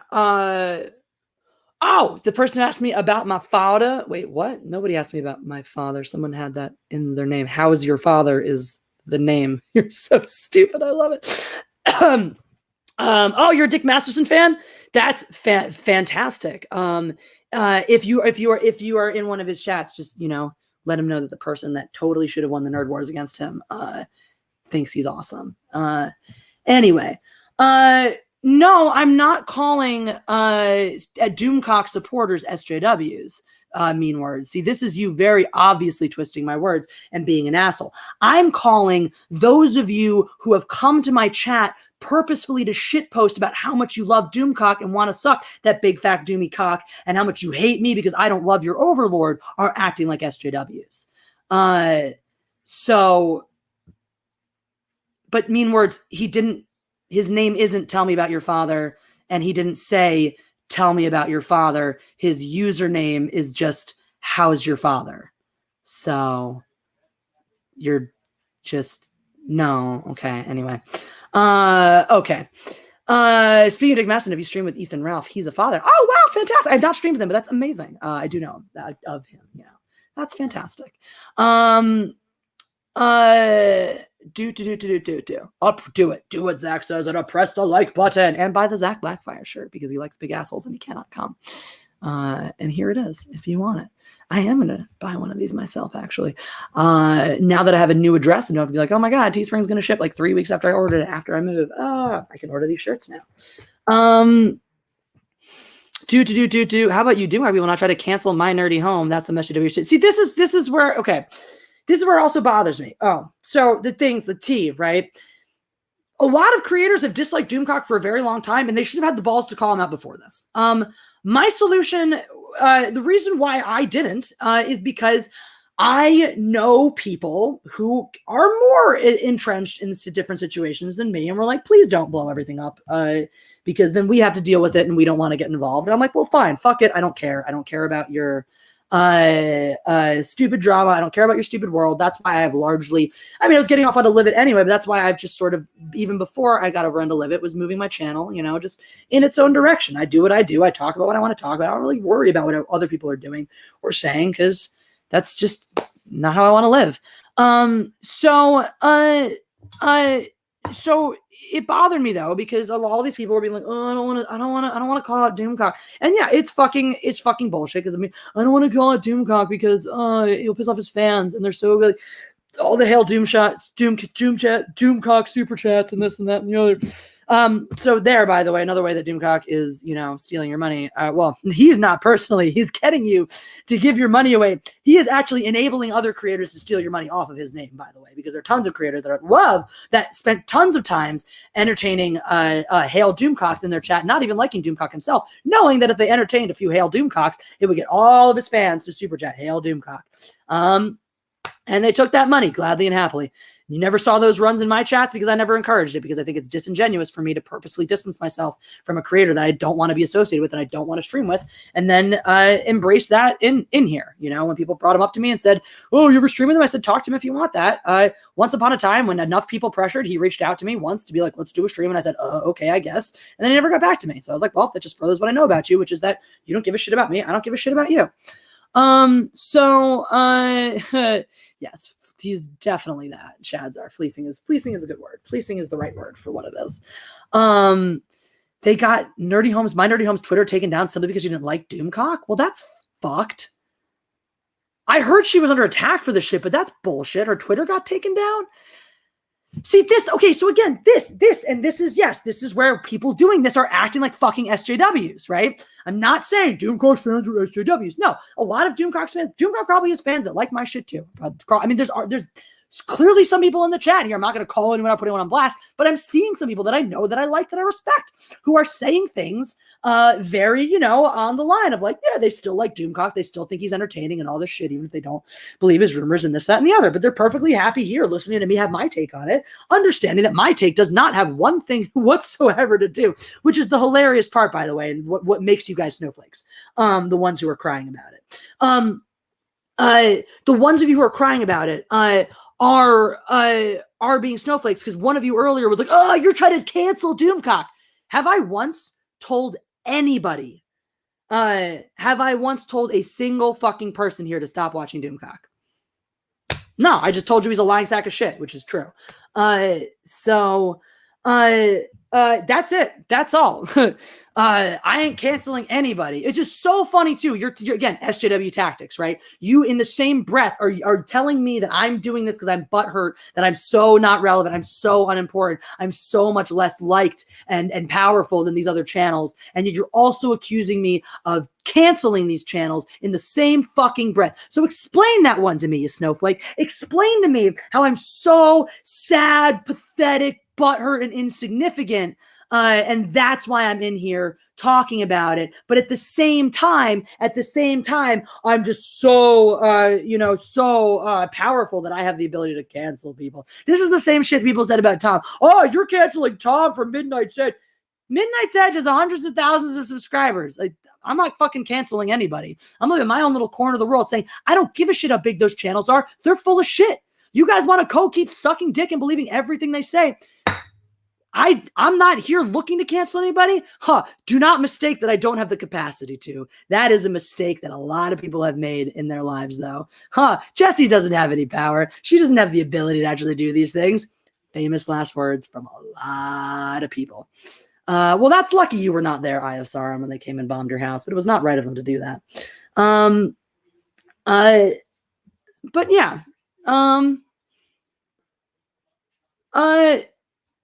Jun Wong, I wouldn't go so far as to say he's malicious, because I don't think it comes from a place of maliciousness. I think it comes from a very, very sad place of somebody. Me and words earlier was like, well, you and Doomcock are actually pretty similar. You're not wrong.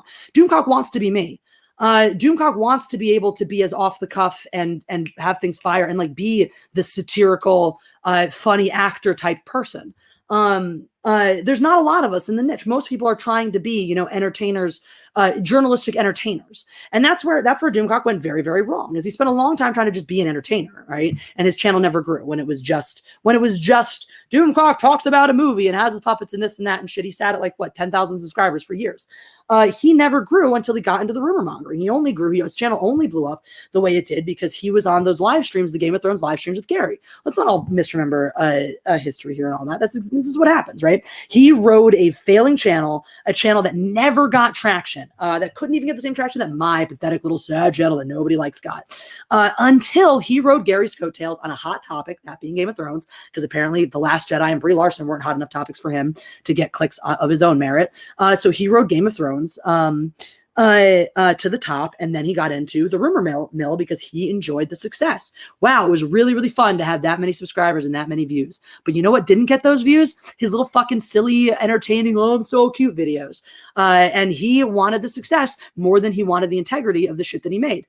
So he chased the success, which meant that when the rumors weren't there anymore or weren't hot anymore, or when he didn't have a Gary feeding them to him, then he had to go mine for them on his own, which meant, going to find tiny little nothing posts, nothing burgers in the internet, hoping beyond hope that somebody else's nothing burger turns into something for him, finding out more often than not that he's either, second to the party, because somebody's big post has already made its rounds on Reddit, or he's making up shit that never comes to fruition, and then he has to pull the smoke and mirrors act by making a new video about a new rumor when the old one fails to pan out. It's a pretty obvious MO. It doesn't take a lot of effort to dismantle it, which I understand. I get why that makes so many people so butthurt and so vicious about it, why they're going canceling people, trying to tear people off of Twitter and stuff. It's cognitive dissonance. It's the same reason when you talk to every fucking broke person living in a dive apartment in New York City, why they will tell you why New York City is the greatest city on the earth and it's so amazing. You just don't know because you're not there and it's so great. Oh my God. It's because they have given up so much and they have suffered so much to live in this bullshit, retarded, smelly, disgusting, expensive city that they are not emotionally strong enough to admit how badly they fucked up. And so they have to just basically ride that to the nth degree, to the ends of the earth. And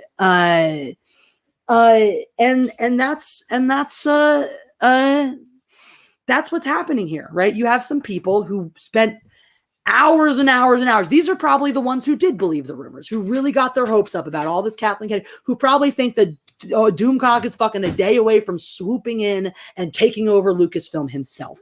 And now that everybody, other creators that they liked, that they thought they could trust, are putting him on blast and calling him out as being full of shit, they have two choices. They either have to recognize and acknowledge that their beautiful dreams are never going to come true, which is hard and it's sad and it's scary. DJD show New York City and San Francisco.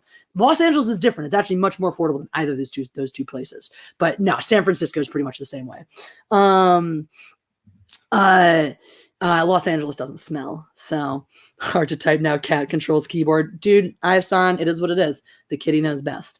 So that's what's happening. You know, that's what's happening. It's people who realize how much time they wasted and how stupid they sounded simping for Doomcock this hard. And so there's two choices. There's either eating a big fat slice of humble pie, which don't taste very good, or there's Rudy Tooty, fresh and fruity. That's true, but I don't live anywhere near there, so it's fine. So they just have to, you know, ride to the nth degree that Doomcock is the greatest and he's right about everything and he's amazing and they have to shit on everybody. See, the thing is, like, do you see me going out and attacking anybody who didn't already start out by attacking me? No, because I don't give a shit. Again, not going to put anyone else on blast, but there are other people in this chat who have been actively making statements that make it very, very clear that they enjoy both my content and Doomcock's content. Have I called any of one of them a single name? Have I said a single shitty thing? Even people who are asking questions or going to bat for him, who are doing it in ways who manage to do that without being shitheads to me, they get respectful replies. But fill me in. What did Doomcock say now? Oh, so what happened was Friday Night Tights, Ryan Cannell, I guess they've been poking fun at Doom. I don't watch the show, but they've been poking fun at Doomcock, you know, without naming him for a while now. And Ryan Cannell finally just out and said anybody who,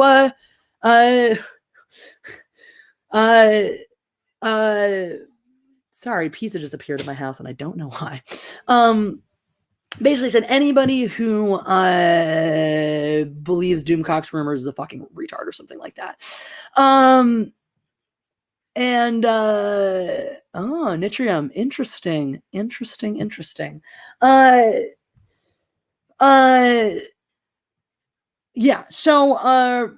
So Ryan had a little temper tantrum and said, anyone who listens to Doomcock is a fucking retard, which is stupid. This is, somebody put it to me really, really well. This is what Ryan does, right? Ryan was nobody a couple of years ago. I met Ryan the same day that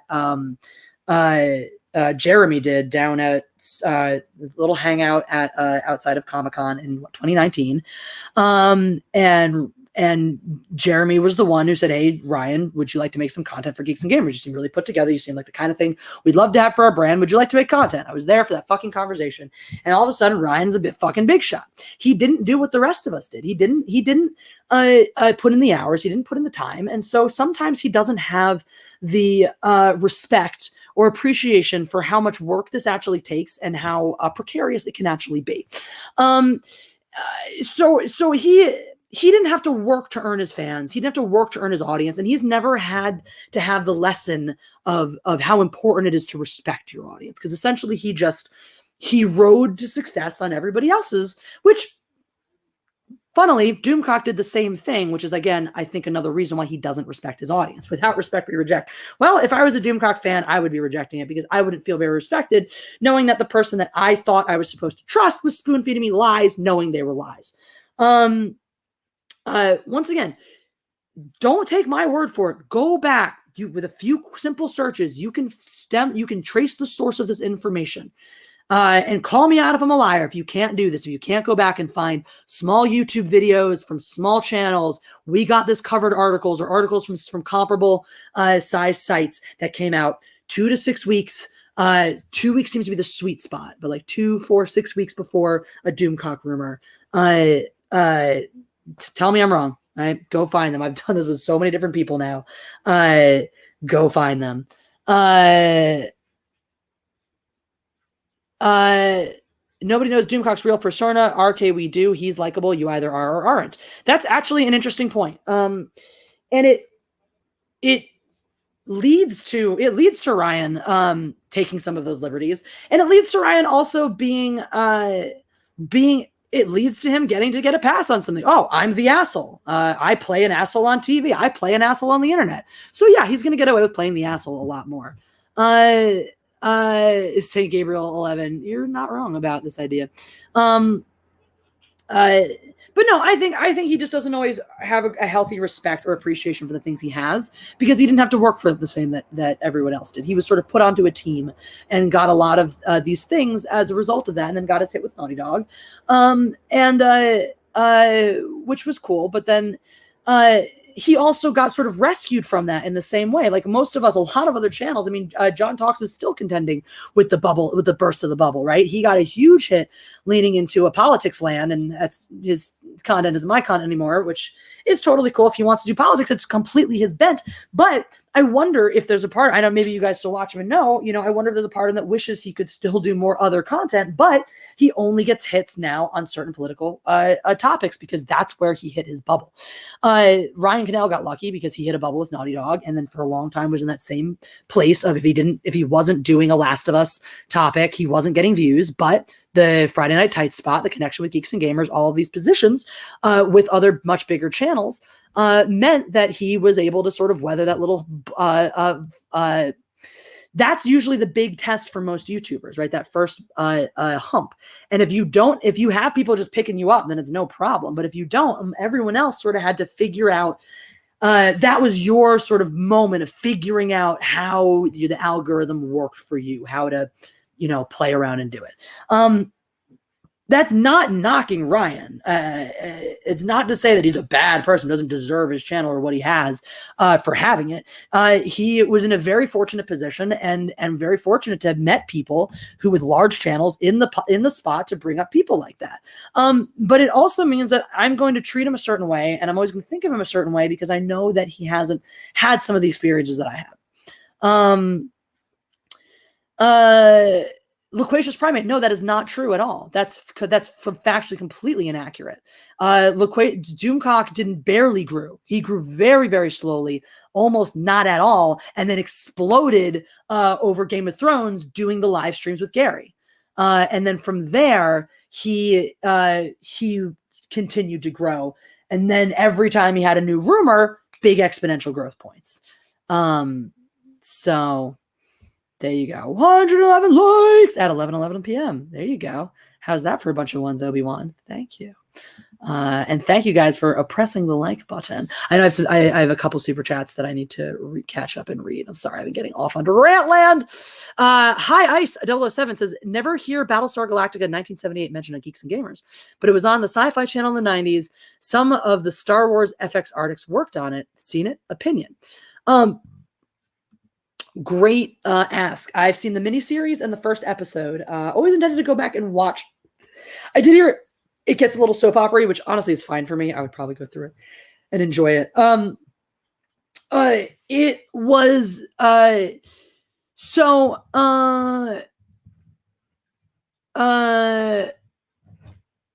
what the fuck? Wait, Brad Beer Hunter, Jeremy Flatt said he got you on OG World Class Bullshitters, Jesse. What do you mean? Like on the original High Council? because Ethan invited me to the original High Council. Both of my High Council invites before Jeff ran the show, before I was also living here, before Jeff and I were living in the same place.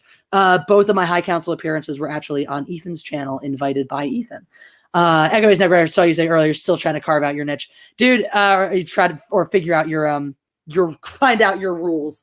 It's a bitch, but keep rocking at it. It is a bitch. At the end of the day, it's just about not giving a shit what other people think and do. So to go back to some of the original things on it, right? Basically, a lot of my general stance is, I think what Ryan said is fucking retarded. I think it shows a complete lack of intelligence, and a total disrespect to the fans. Also, it's hypocritical. Let's not forget that it's hypocritical. Because Ryan fucking rolled over for Zack Snyder after he shat out on the fans in front of his fucking face. He was on the goddamn stream, and he fucking rolled over like a bitch. So maybe that's just it. Maybe he just doesn't have respect for fans. Because he rolled over like a bitch when he was a fan himself. And then he himself went off to whatchamacallit.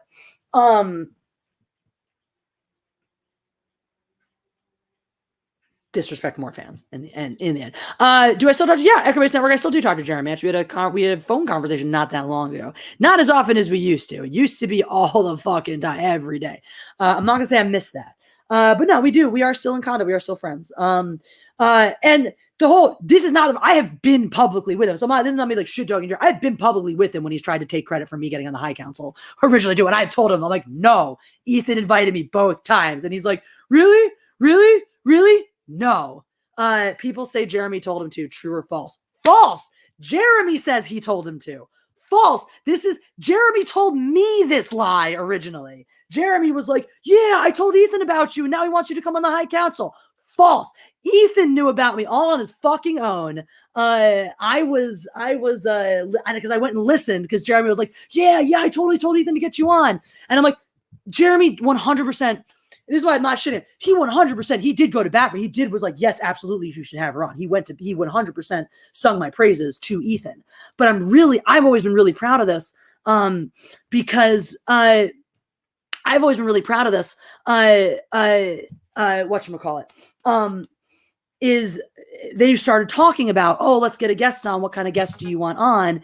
And Ethan out of nowhere goes, I want to get that girl with the hair, the yelling one. And Jeremy was the one who was like, oh, you mean Jessie? Yeah, I know her. Of course, I'd love to get her on. So yes, Jeremy. So he reverses it to make himself seem like more the hero. Ethan actually is the one who was like, I want to have Jessie on. Yeah, from the beginning, I felt so cool in that moment. But Jeremy was the one who already knew me and was able to say, like, here's the information. Yes, here's Jessie. So yeah. Like to put that out there. Sorry, but yes, 007. No, I do think Battlestar Galactica, to finish that question, visually beautiful. Visually is one that, like, of the sci-fi that came out of that era, I really like the aesthetic of it, and I can see why. I can definitely see the Star Wars influence in it. It's the one that I might go back and watch full of at some point and talk about a little bit on, just mostly to talk about a little bit on here. Okay, yeah, loquacious primate. I mean, pull up a graph. There are objective facts, and that is what happens. That is what happened. So thing is, size subcounts are more the story though. Like my live stream numbers are weird. They're not a good representation of the size of your channel or the effectiveness of your channel. I have like really low viewership numbers, but really high other metrics. Like my metrics are all really, really high across the board for my viewer numbers. There's a couple other people like me. Mary's another one comes to mind, works very much the same as me. There are other people who have much, much higher viewer numbers, much shittier metrics. Some people with great viewer numbers, really good metrics. Anna usually gets great metrics across the board in her live streams, always has. Mine have sometimes struggled. It's just the rules apply differently to everyone. That's why I do live it now, because fuck YouTube. It doesn't make sense. I do not like it when the rules apply differently to everybody. It is not cool. It is not fair. I just received a picture of Morgan Freeman aged 8 that I would like to share with you guys.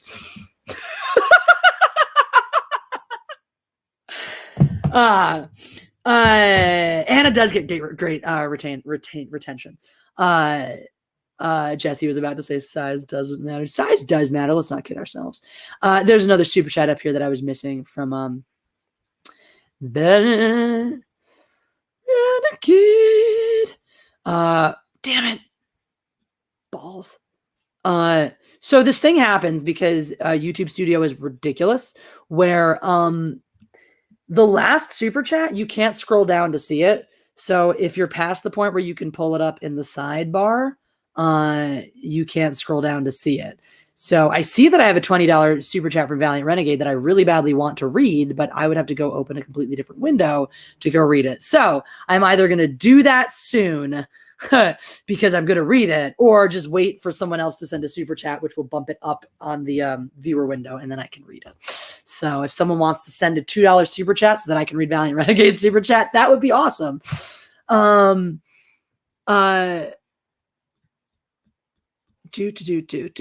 I see it's from me. I can see that it's from you, and it's a very big, generous one. I really want to read it. No, you can't slow down the chat. It keeps rocking and rolling. Like I said, I have it over here in the window. It's just like, I'll go open another window to get to read it in a second. Before you all tell my abuses, live stream numbers do show how much of your audience is actively engaged. You have low live stream numbers, we have consistently high live stream numbers. Yeah. High live stream numbers definitely do means low live stream numbers don't necessarily mean anything, but high numbers certainly do. I guess that's fair. Super chats also really, though, make a huge difference. Oh my God, thank you guys. Thank you so much. This is Arjan with the super sticker, and Obi-Wan with, here is your token super chat. So thank you. We got a Shiba Inu number 1 from Vicious Archon. Thank you. Valiant Renegade says, Jess, hope you are well. Love you and Jeff. Made so many friends on YouTube since I started 4 months ago. Woo! It's a hard road. It's okay when folks disagree, but some folks gets mean. That's a shame. For me, it's all family. I think that's a great attitude, a great approach to have. Oh, Valiant Renegade, you don't have to send another one. He says, all good, Jess. Love you and Jeff. No worries for me. And at the end of the day, someone asked me, how do we solve this? Well, the problem from the get-go is just that community is great. It's great that we all formed a community. The problem is that people started to decide that the community meant something more than us all coming together and creating together. People started to decide that this community meant that we all had to have a common take, that we all had to walk a certain walk, that we all had to talk a certain talk, that there were right and wrong ways to handle things, and essentially policing each other. So that's where it became problematic, I think. That's where it became an issue. And that's where it just needs to go back to a little more ELE. Everyone love everyone. You watch who you want to watch. You like who you want to like. People stream together when they want to and don't if they don't. We have these great established community streams now, like Friday Night Tights, like The Jack Show, the longest running one, High Council, which just wrapped up not long ago, right? So we have these established community shows. The Matriarchy now is another one. Toxic Femme, right? Of those streams I listed, 2 of them involve a lot of people I don't really like that I don't watch. I don't watch a lot of those shows, but those are all options for you guys. And if you guys love them, awesome. I know a ton of my viewers watch Friday Night Tights. I have never tuned into a single second of Friday Night Tights. That's fine. It's just not for me. It's not interesting to me in the slightest bit. But the fact that it is to you is awesome. I hear so many great things about it. I love you guys have this awesome show that you look forward to every Friday that garners so many songs, jokes, all this, all the songs that come out of the Jack Show. I think this stuff is incredible. Jack Show is for me. I fucking love that stuff. To me, it's like, I feel like the Friday Night Tights is just like the PG-13 version of the Jack Show. They can never be as edgy as Cecil. And I think it's wonderful that all these things exist in our community. But 2 things need to be okay. Creators need to be okay with our audience liking creators that we don't like. That needs to be okay, right? We cannot build a sustainable community if I'm going to be like, well, fuck, you guys can't listen to Tom because I hate Tom. You know how much many times I've thought about Tom since those streams? he doesn't take up rent in my head. The guy earlier who's like, oh, I don't even remember what his username is anymore. That's how unimportant these fucks are to me. The mean something or other was better because he actually would bother to have measured comments occasionally. So great, good for you guys. But like, this stuff doesn't affect me. Hey, Lord Finatra, dude, I love your songs, dude. Hi. Oh my God. I feel this is exciting. I feel like I'm in the presence of a celebrity now. Anna has shared many of your Jack Show mixes on the Matriarchy. And it's exciting. I'm like, this stuff is so great. Maybe one day I'll say fucked up enough shit to score a remix of my own. One can only hope. What the fuck is a Tom? Exactly. Who cares? What's up, Lord Finatra, though? This is exciting. Thank you, DJ Close. It's up to the master himself. The creator's got to decide, if the material's there or not. This is art. That's something, by the way, I'd like to put out there, Lord Finatra. Talk about I can't do what you do. It's not that I can't, it's that I do not. Those types of videos, those types of really intense edits, I know exactly what it takes to make them. And I could, but I do not have the temperament or the patience or the like. There is like a skill set to it. It's like physically, I have all of the abilities that I have to do one of those. But I have no capacity. Like, I don't have the skill set to actually sit down and do it. It's always blown me away when people do those kinds of edits because they're so cool. They're so fun. They're so well done. And it just makes me happy. I'm going to do a visual one time, like the ones where like you cut the word anyway, I'm getting off topic now. I am acting like a starstruck retard. See, everyone's like, yeah, you're so judgment. Size doesn't matter. Well, channel size doesn't matter. The impressiveness of what you do with it does. Oh, I'm so touched now that you lurk on my channel. That makes me happy. That makes me really, now I'm going to start. See now, I'm going to pull out clips of the Mad Libs. I feel like the Mad Libs should all become songs now. I like how it's like, I'm so humbled that you're here. Maybe one day you'll make a song. And now I'm like, let me prescribe to you what songs you should make for me. All right. Andy McCallum, thank you for the super sticker. Supporting over on the tube of years as well, like you do. Oh my God. I see what you did there. I just noticed your logo. Getting ready for that beautiful dressing gown business, I see. Dropping the mic, Andy McCallum. I'm assuming that's what's happening over there. Yep. We're just handing me the mic because you can't take it away from me. I like it too much. Loquacious Primates has been watching you and Doomcock for about the same amount of time. And though I'm more active in his community, just showing it, I appreciate you both. See, and I love that. I fucking love that. I will never sugarcoat, right? And so that's the two things I said. We need to stop, not expect that I need to not expect that you are going to only watch people I like, that you're never going to go watch or support or stream with people that I don't like. Case in point, Anna and I, there have been a number of people, guests Anna have brought to me, guests I've brought to Anna, where we've both gone, that person's not for me. I do not want to stream with that type of person. Both of us. And we have never taken offense. It's like, okay, cool. I'll never invite him on a stream that we're both on. That's it. That's how we handle it. I have individually streamed with those people. Anna has individually streamed with those people. We don't mix those company because we can both deal. We're both adults. So deal with the fact that, hey, you have those relationships with those people. Those have my relationships. We're adults. The other thing that needs to happen, the flip of that coin, right? And this is where you, the audience, come in to play, is that you guys can't get butthurt when we don't all love each other either. Okay. TJD show, you just lurk, you creepy fucker. Well, thank you for lurking here, DJD show. I've been noticing you've been not lurking tonight. You've been very active tonight, so love it.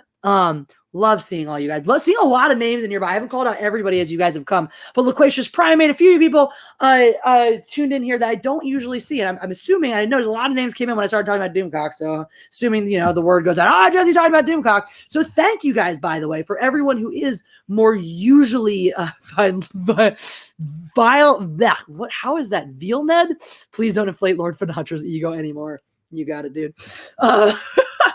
who I'm assuming came. And so thank you to those who did show up to hear what I had to say about it, and not just be like, fuck Jesse, but be like, hey, I'm going to pop in and see what your take is. Cool. So the both have to be the truth. So if I'm going to come here and say, look, I don't respect Doomcock because I don't respect what he does. I also don't think he respects the fans because I do think he purposely and actively lies to them. And I don't think that's very respectful. But that said, that's my opinion. And if other people feel differently, that is completely theirs. I know a lot of people get a kick out of a lot of his shticks. He's got the puppets, he's got the voices. People like his shtick. If you derive entertainment from what he does, then I have nothing bad to say about you for going over and eating that up all day long and sending him your super chats. Go support him, love him, do all that stuff, right? I will never expect you to like or dislike a creator just because I say so, even if I hate them, with very limited examples. Like there are very few things a person that can do where I'm going to be like, oh, if you still like this person, I have questions about you, or I don't want you here. That's never going to happen, really. Me more, I feel like that too. Okay. Can we just say it? Does anyone like the puppets? Because I feel like every time I do, I don't watch his stuff, right? I look at the comments, right? Here's the thing. I don't watch content for people I don't like. But if those people exist in my community, it is important for me to know how the audience feels about those creators because I want to respect my creators, right? If a creator goes out there, like a Doomcock, and is spreading a bunch of rumors, I go and I read the comments. Are most of his fans calling out this rumor? Are most of his fans on board with rumor? I'm noticing more and more lately. More and more fans going, I'll believe this when I see it, right? Even if they're not, even if they still feel that Doomcock is being honest with them and is only reporting what he himself hears and truly believes that he has sources, which I don't, then sorry, I totally lost my own train of thought here. Then it's fine. Oh yeah, then it's fine. Then it's totally cool. I have no problems. I'm not going to sit here and be like, oh, I don't agree with you. I don't like what you say. Fuck it. Don't support him. Don't this and that. Lost my train of thought on that. Sorry. But because I was getting distracted by the puppets thing. Oh, yeah, because the comments. So yeah, I don't watch the videos, but I watch the comments. Because if you guys are here and you're like, we really like this content, I'm like, okay, well, I'm not going to talk about things that I disagree with. I'm not going to lend credence to things that I don't think are true. But I'm also not going to call them out and be shitty to people if they are following that thread and they're like, yeah, I really like this. I'm into this. I'm going to be respectful about the way I talk about it. Well, I don't believe this, but I'm not going to go, oh, you're all fucking retards for believing it. That's not respectful. That's not cool. So that's why I'm asking, right? Because I go to the comments a lot. He's someone I look at the comments. I don't look at the content. And I've noticed a lot of people talking about how cringy the puppets are. And I've never really seen anybody be like, oh my God, the puppets, I'm so happy they're here. Like one or two weirdos are like, what is this puppet's take on this thing? And I'm like, okay. But like, can we all be honest for a second? Even if you love Doomcock, I won't tell. Or maybe somebody should tell him. Maybe this is the feedback loop he needs. Maybe it's like, he's got his whole shtick and it's like, you don't want to tell the entertainer that this part of their act sucks. But at the same time, like, there's the feedback loop we're missing out on, At some point, if you never tell the little kid that they suck at singing, they never get better. I learned that the hard way. I was not good at singing when I was younger. I fucking did it enough times, and now I'm apparently not terrible at it. Vicious Archon, I ain't banning you from anywhere. Be an asshole. I don't care. You know me. It takes a lot to get a ban over here. But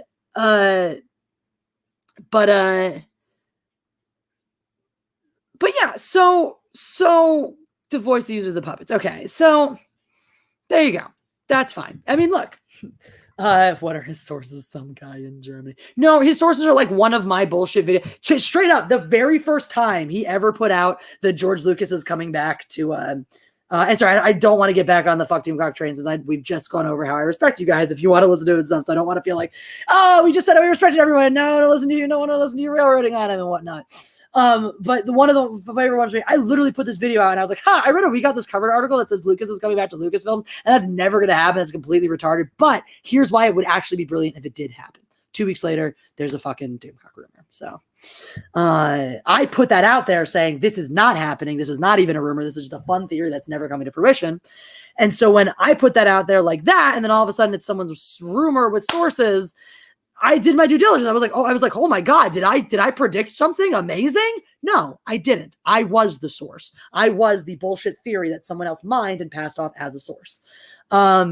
So See, Sheila aliens, that's possible too, right? I just don't believe he has sources. I just think that he makes stuff up to try, because he knows it gets views. He knows what will get views, which is why it's the same few types of topics recycled again and again and again. And then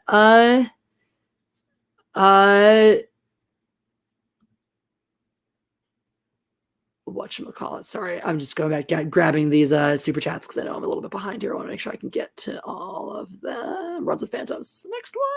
There we go. So, where was I? What was I? Now I've just completely flip-flopped, cut off my own train of topic, trying to get back. This is why you don't do two things at once. This is why you don't do two things at once. Yeah, so why is none of this loading? Jeebus. Thank you for not loading. Okay. Okay, there we go. Now we're back. I'm just going to ignore whatever my train of topic was before and read super chats. Because it was probably just rehashing stuff I've already basically said. Boop-a-doop-boop-boo. Valley Renegade says, now that said, I will beat you like a drum on shenanigans. I adore Mary. She is such a sweetheart to me, and even got Mrs. Renegade on once to say hi. Nice. Awesome. Badass. Valiant Renegade, it is on. I will tell Mary that you have issued a challenge. So that next time she is booking a shenanigans with one or either of us, she books us both. I will let her know the challenge has been issued. I gotta say, I don't give a shit about winning or losing on shenanigans. I love being on that show because it's so fun. It's just an opportunity to like, because Mary always gets great characters, and I feel like she always purposely gets like people. Every time I'm on, she always has one of like the people to kick around, and I always have so much fun just like interacting with the other like sarcastic a-holes on those shows. Yes, Valiant Renegade has challenged me to shenanigans. You do it. The Rookie Critic says, "Hey, Jess, all about this. Oh, Jesse, all this is about adapting. It is good in any way. There have been discourse and there are learning experiences for all of us. Exactly. At the end of the day, it lets people know what it lets us, the creators, know what flies and what doesn't, what you guys are cool with and what you're not. The Rookie Critic says, walking around on tiptoes and pins and needles is awful. Many creators feel they shouldn't say what they think because it might offend another, unfortunately. Exactly. And then it just becomes SJW territory all over again. I mean, how sucky is it when you're like, oh, I can't make this video because this other person made this other take and I don't agree with their take, and they're going to get butthurt and their fans are going to get butthurt and they're going to come after me. So now I can't even call people out when I think they're doing shitty things because I'm going to get yelled at because the bigger creators all say one thing, and if I say the different thing, then I get yelled at and told to shut up or get accused of canceling people, weirdly enough, or all this bullshit. So when, by the way, when you're the audience furthering these narratives too, think about how that lands too, or just start watching. I think it's great for us, the creators, to start watching this, and great for the audience to start paying attention to these things, to start paying attention to how and when bigger creators do and don't use their weight, if they are doing it respectfully and responsibly, if they are still walking the same walk that they built their channels upon, if they're still offering you the same content that they did before and offering you the same level of honesty and transparency that they did before. And it's not hard to spot when they've stopped doing that. And when they've stopped doing that, they've really let down you, the fans. And you have the absolute right and responsibility to ask questions, to engage, and to hold them accountable. Hold me accountable. By all means, I am the most transparent fucking person on the internet. So that's why this stream, brutal honesty, ask me anything. I don't care. I have nothing to hide here. That's why the grifting attack on me is always the funniest fucking one. Because I'm like, literally how? I am telling you that I'm yelling at you about stuff I care about, and that's it. So what is disingenuous? But we all know these people don't have brains in their heads. Max Santiago, thank you for the super chat. Oh shit, I missed one. I missed Runs with Phantoms. Runs with Phantoms said, random noises that Jim Carrey as God makes Steve Carell babble on air Bruce Almighty. Wow. I guess Runs with Phantoms appreciated the picture you sent. I showed it because it cracked me up. Morgan Freeman at age 8. I love it. Thank you, Runs with Phantoms, for that super chat. I'm glad I didn't miss that because it was great and worth reading. Where am I? That K-Stew fan says, I missed The Last Jedi, though it was so much. I missed The Last Jedi days. It was so much fun. I think that's the thing. I think that's what everyone's trying to get back to, and everyone's trying to chase that high. And so you had smaller creators, or new creators. I should say smaller because a lot of those creators are now bigger ones. Newer creators come in and want to chase the highs of that beautiful, magical era when the fandom menace was forming, and it just doesn't work that way. It's organic. The communities happen organically. These things form organically. The second you try to manage it or handle it is when it goes sour, and when people start getting pushed out or feeling canceled or shoved out of the community. Philibooty says, I have no idea what's going on. I'll rewatch later. Seems reasonable. It got pretty crazy. The Rookie Critic says, DC has some talent and has made some creative and original stuff in the past. I would love to see him return to those, like rewriting the Game of Thrones ending. There you go. I think that's an excellent point. And to me, I think that's where someone like him. I'm not gonna lie to you and pretend I was a fan of his at any point to begin with. He's never been my cup of tea, and I'm not gonna pretend that's ever been different. However, back when he was the shtick guy, I was like, okay, I get this. I get what you're doing here, and I respect that there's somebody in the community doing it, even if I don't really like your shtick. But what I don't like is and where I feel like it gets disingenuous is I feel like when you are the shtick guy at this and you're trying to peddle the rumors, it's like, I think that's where I'm like, I think this is bullshit and you are doing this to get the clicks and stay relevant so you can do your shtick.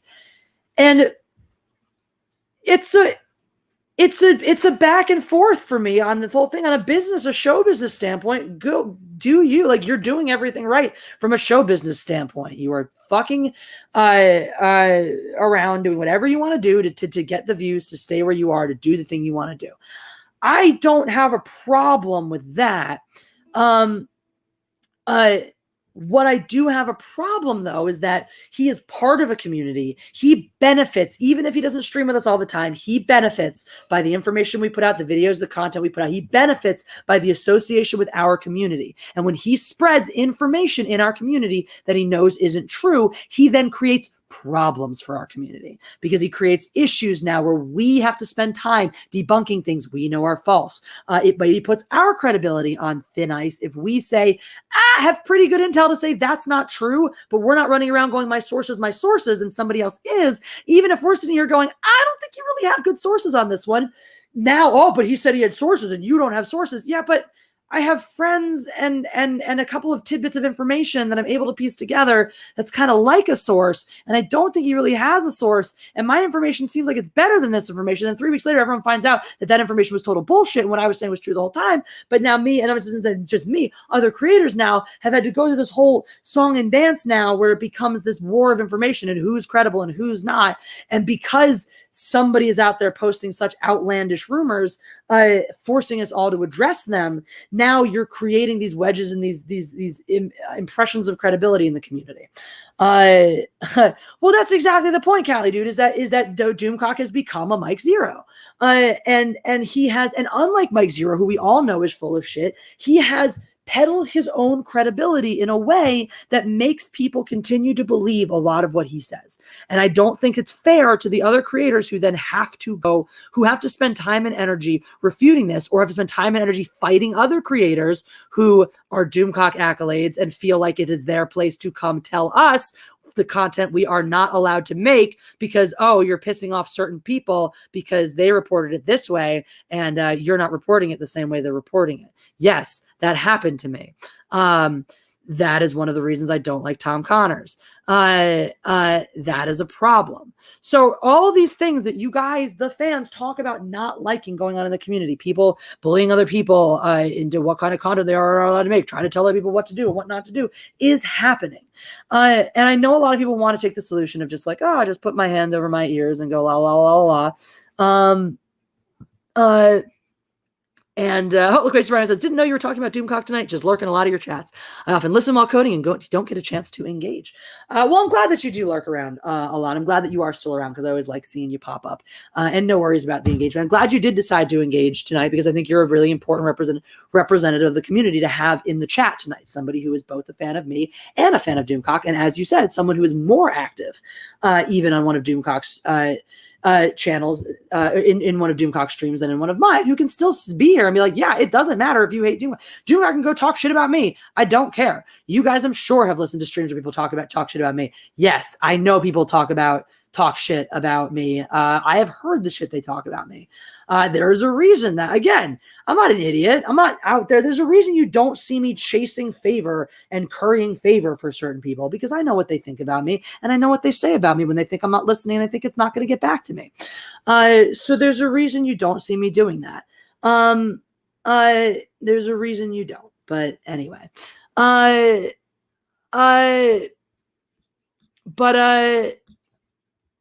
it is. I love that you're here, Loquacious Primate, and I love that you're I love that you represent that faction, someone who can like both, and it's 1000% cool. It's another super sticker from Vicious Urchin. Or is that the old one that I'm just finally I can't, nope, it's a new one. It's a new one. But I can't find it. Let me see. Okay, where are we in the super chatting? Okay, so I gotta scroll back here to see what the Vicious Archon. Oh, it's a bye-bye. I guess we're taking off. That's cool. We're getting ready to wrap up here real soon.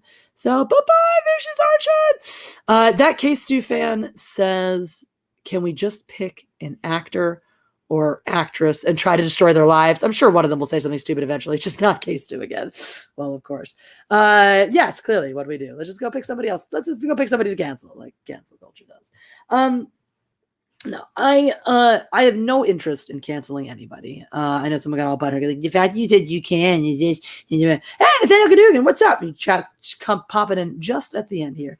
No, I only say that because in the past, in my other profession, I've had multiple people try to destroy me, try to destroy my career, and think Jessie's not important. She can't do anything to me about it. And their efforts backfired horribly, and they were way more damaged by it than I ever was. So that's why I just, people shouldn't fuck with me. I don't actively want to go fuck with anybody. That's not something I have interest in doing, which is why I don't.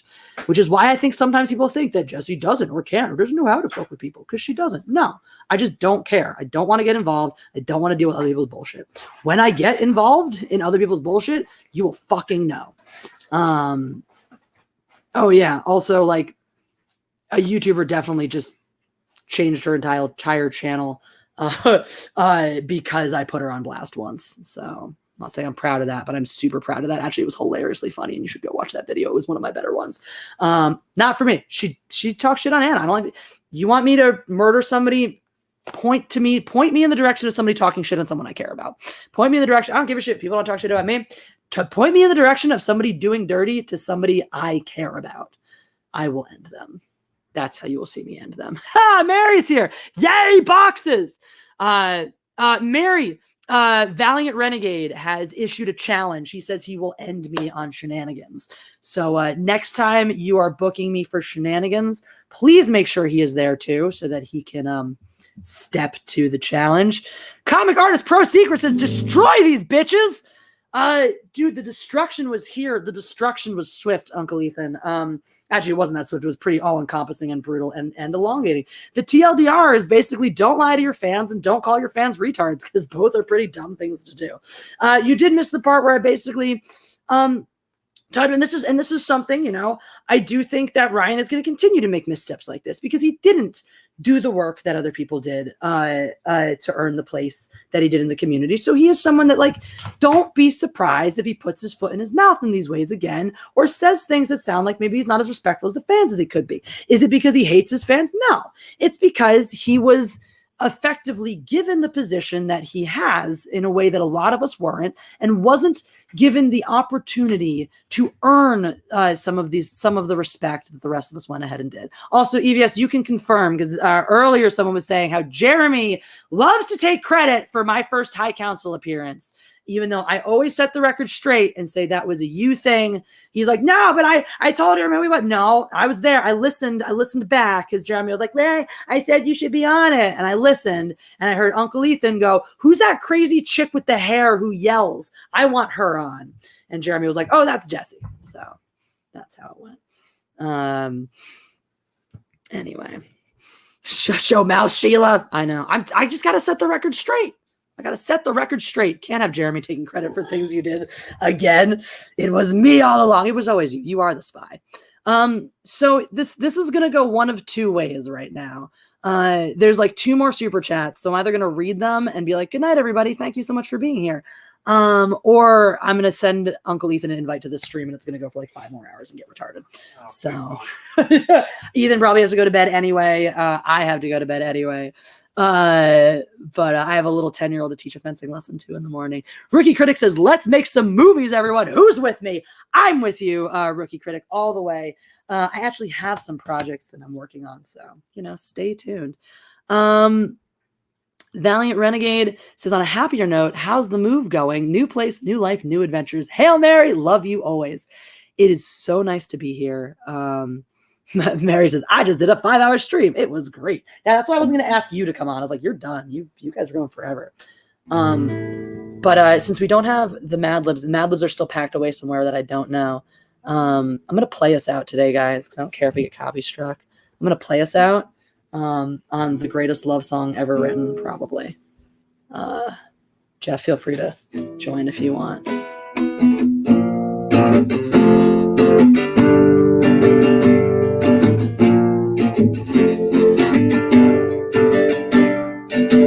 There is a big graying tower alone on the sea.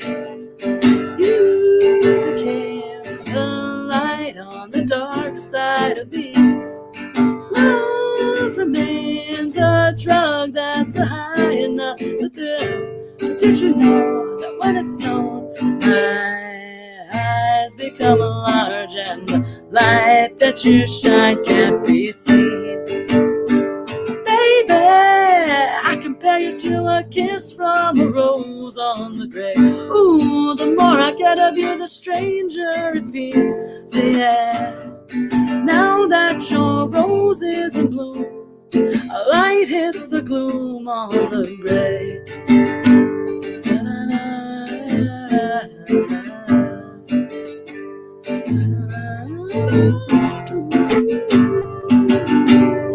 Patrick, the other Morrissey, thanks for tonight.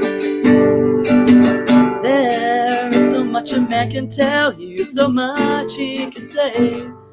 You remain my power, my pleasure, my pain. Baby, to me like a grown addiction that I can't deny. Won't you tell me, is it healthy, babe? But did you know that when it snows, my eyes become large and the light that you shine can't be seen? Baby, I compare you to a kiss from a rose on the grave. Ooh, the more I get of you, the stranger it feels. Yeah, now that your rose is in bloom, a light hits the gloom on the grave. If you're not thinking Batman Forever right now, I don't know what to do with you, because you should all be thinking Batman Forever right now.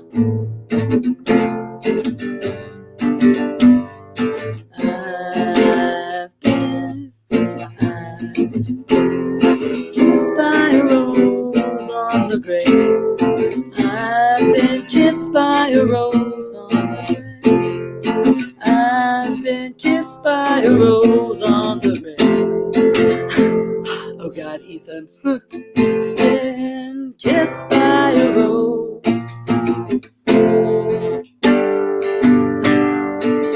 There is so much a man can tell you, so much he can say.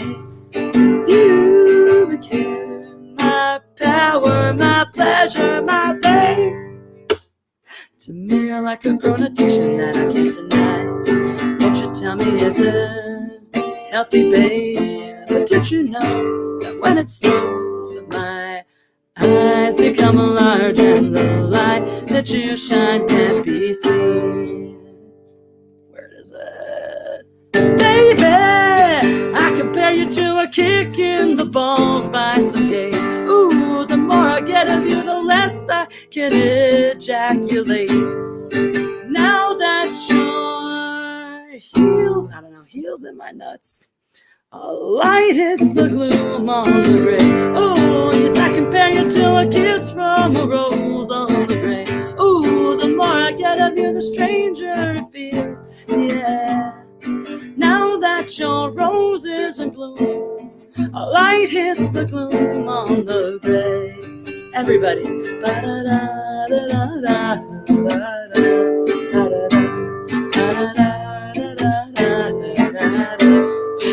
Now that your rose is in bloom, a light hits the gloom on the grave. So if you do not know that song from Batman Forever, fuck you. If you weren't thinking of Batman Forever during that song, fuck you. If you're like, why is she playing this random love song? Because you haven't seen Batman Forever, fuck you. Go watch Batman Forever. And that's what I'm going to leave you with. And that K-Stew fans' name of the 60 Minutes interview, RK Outpost, standing on the shoulders of giants. And on that note, Batman Forever is the best. Thanks, Flavy TV. Well, I'm not deaf. If you didn't absolutely hate that and you want to see me do stuff like that all the time, go to Live It. If you want to have fun, go to Live It, or just, come back here on Tuesdays. Thank you guys. You're all amazing. Thank you for being here. Practice makes wrong, and God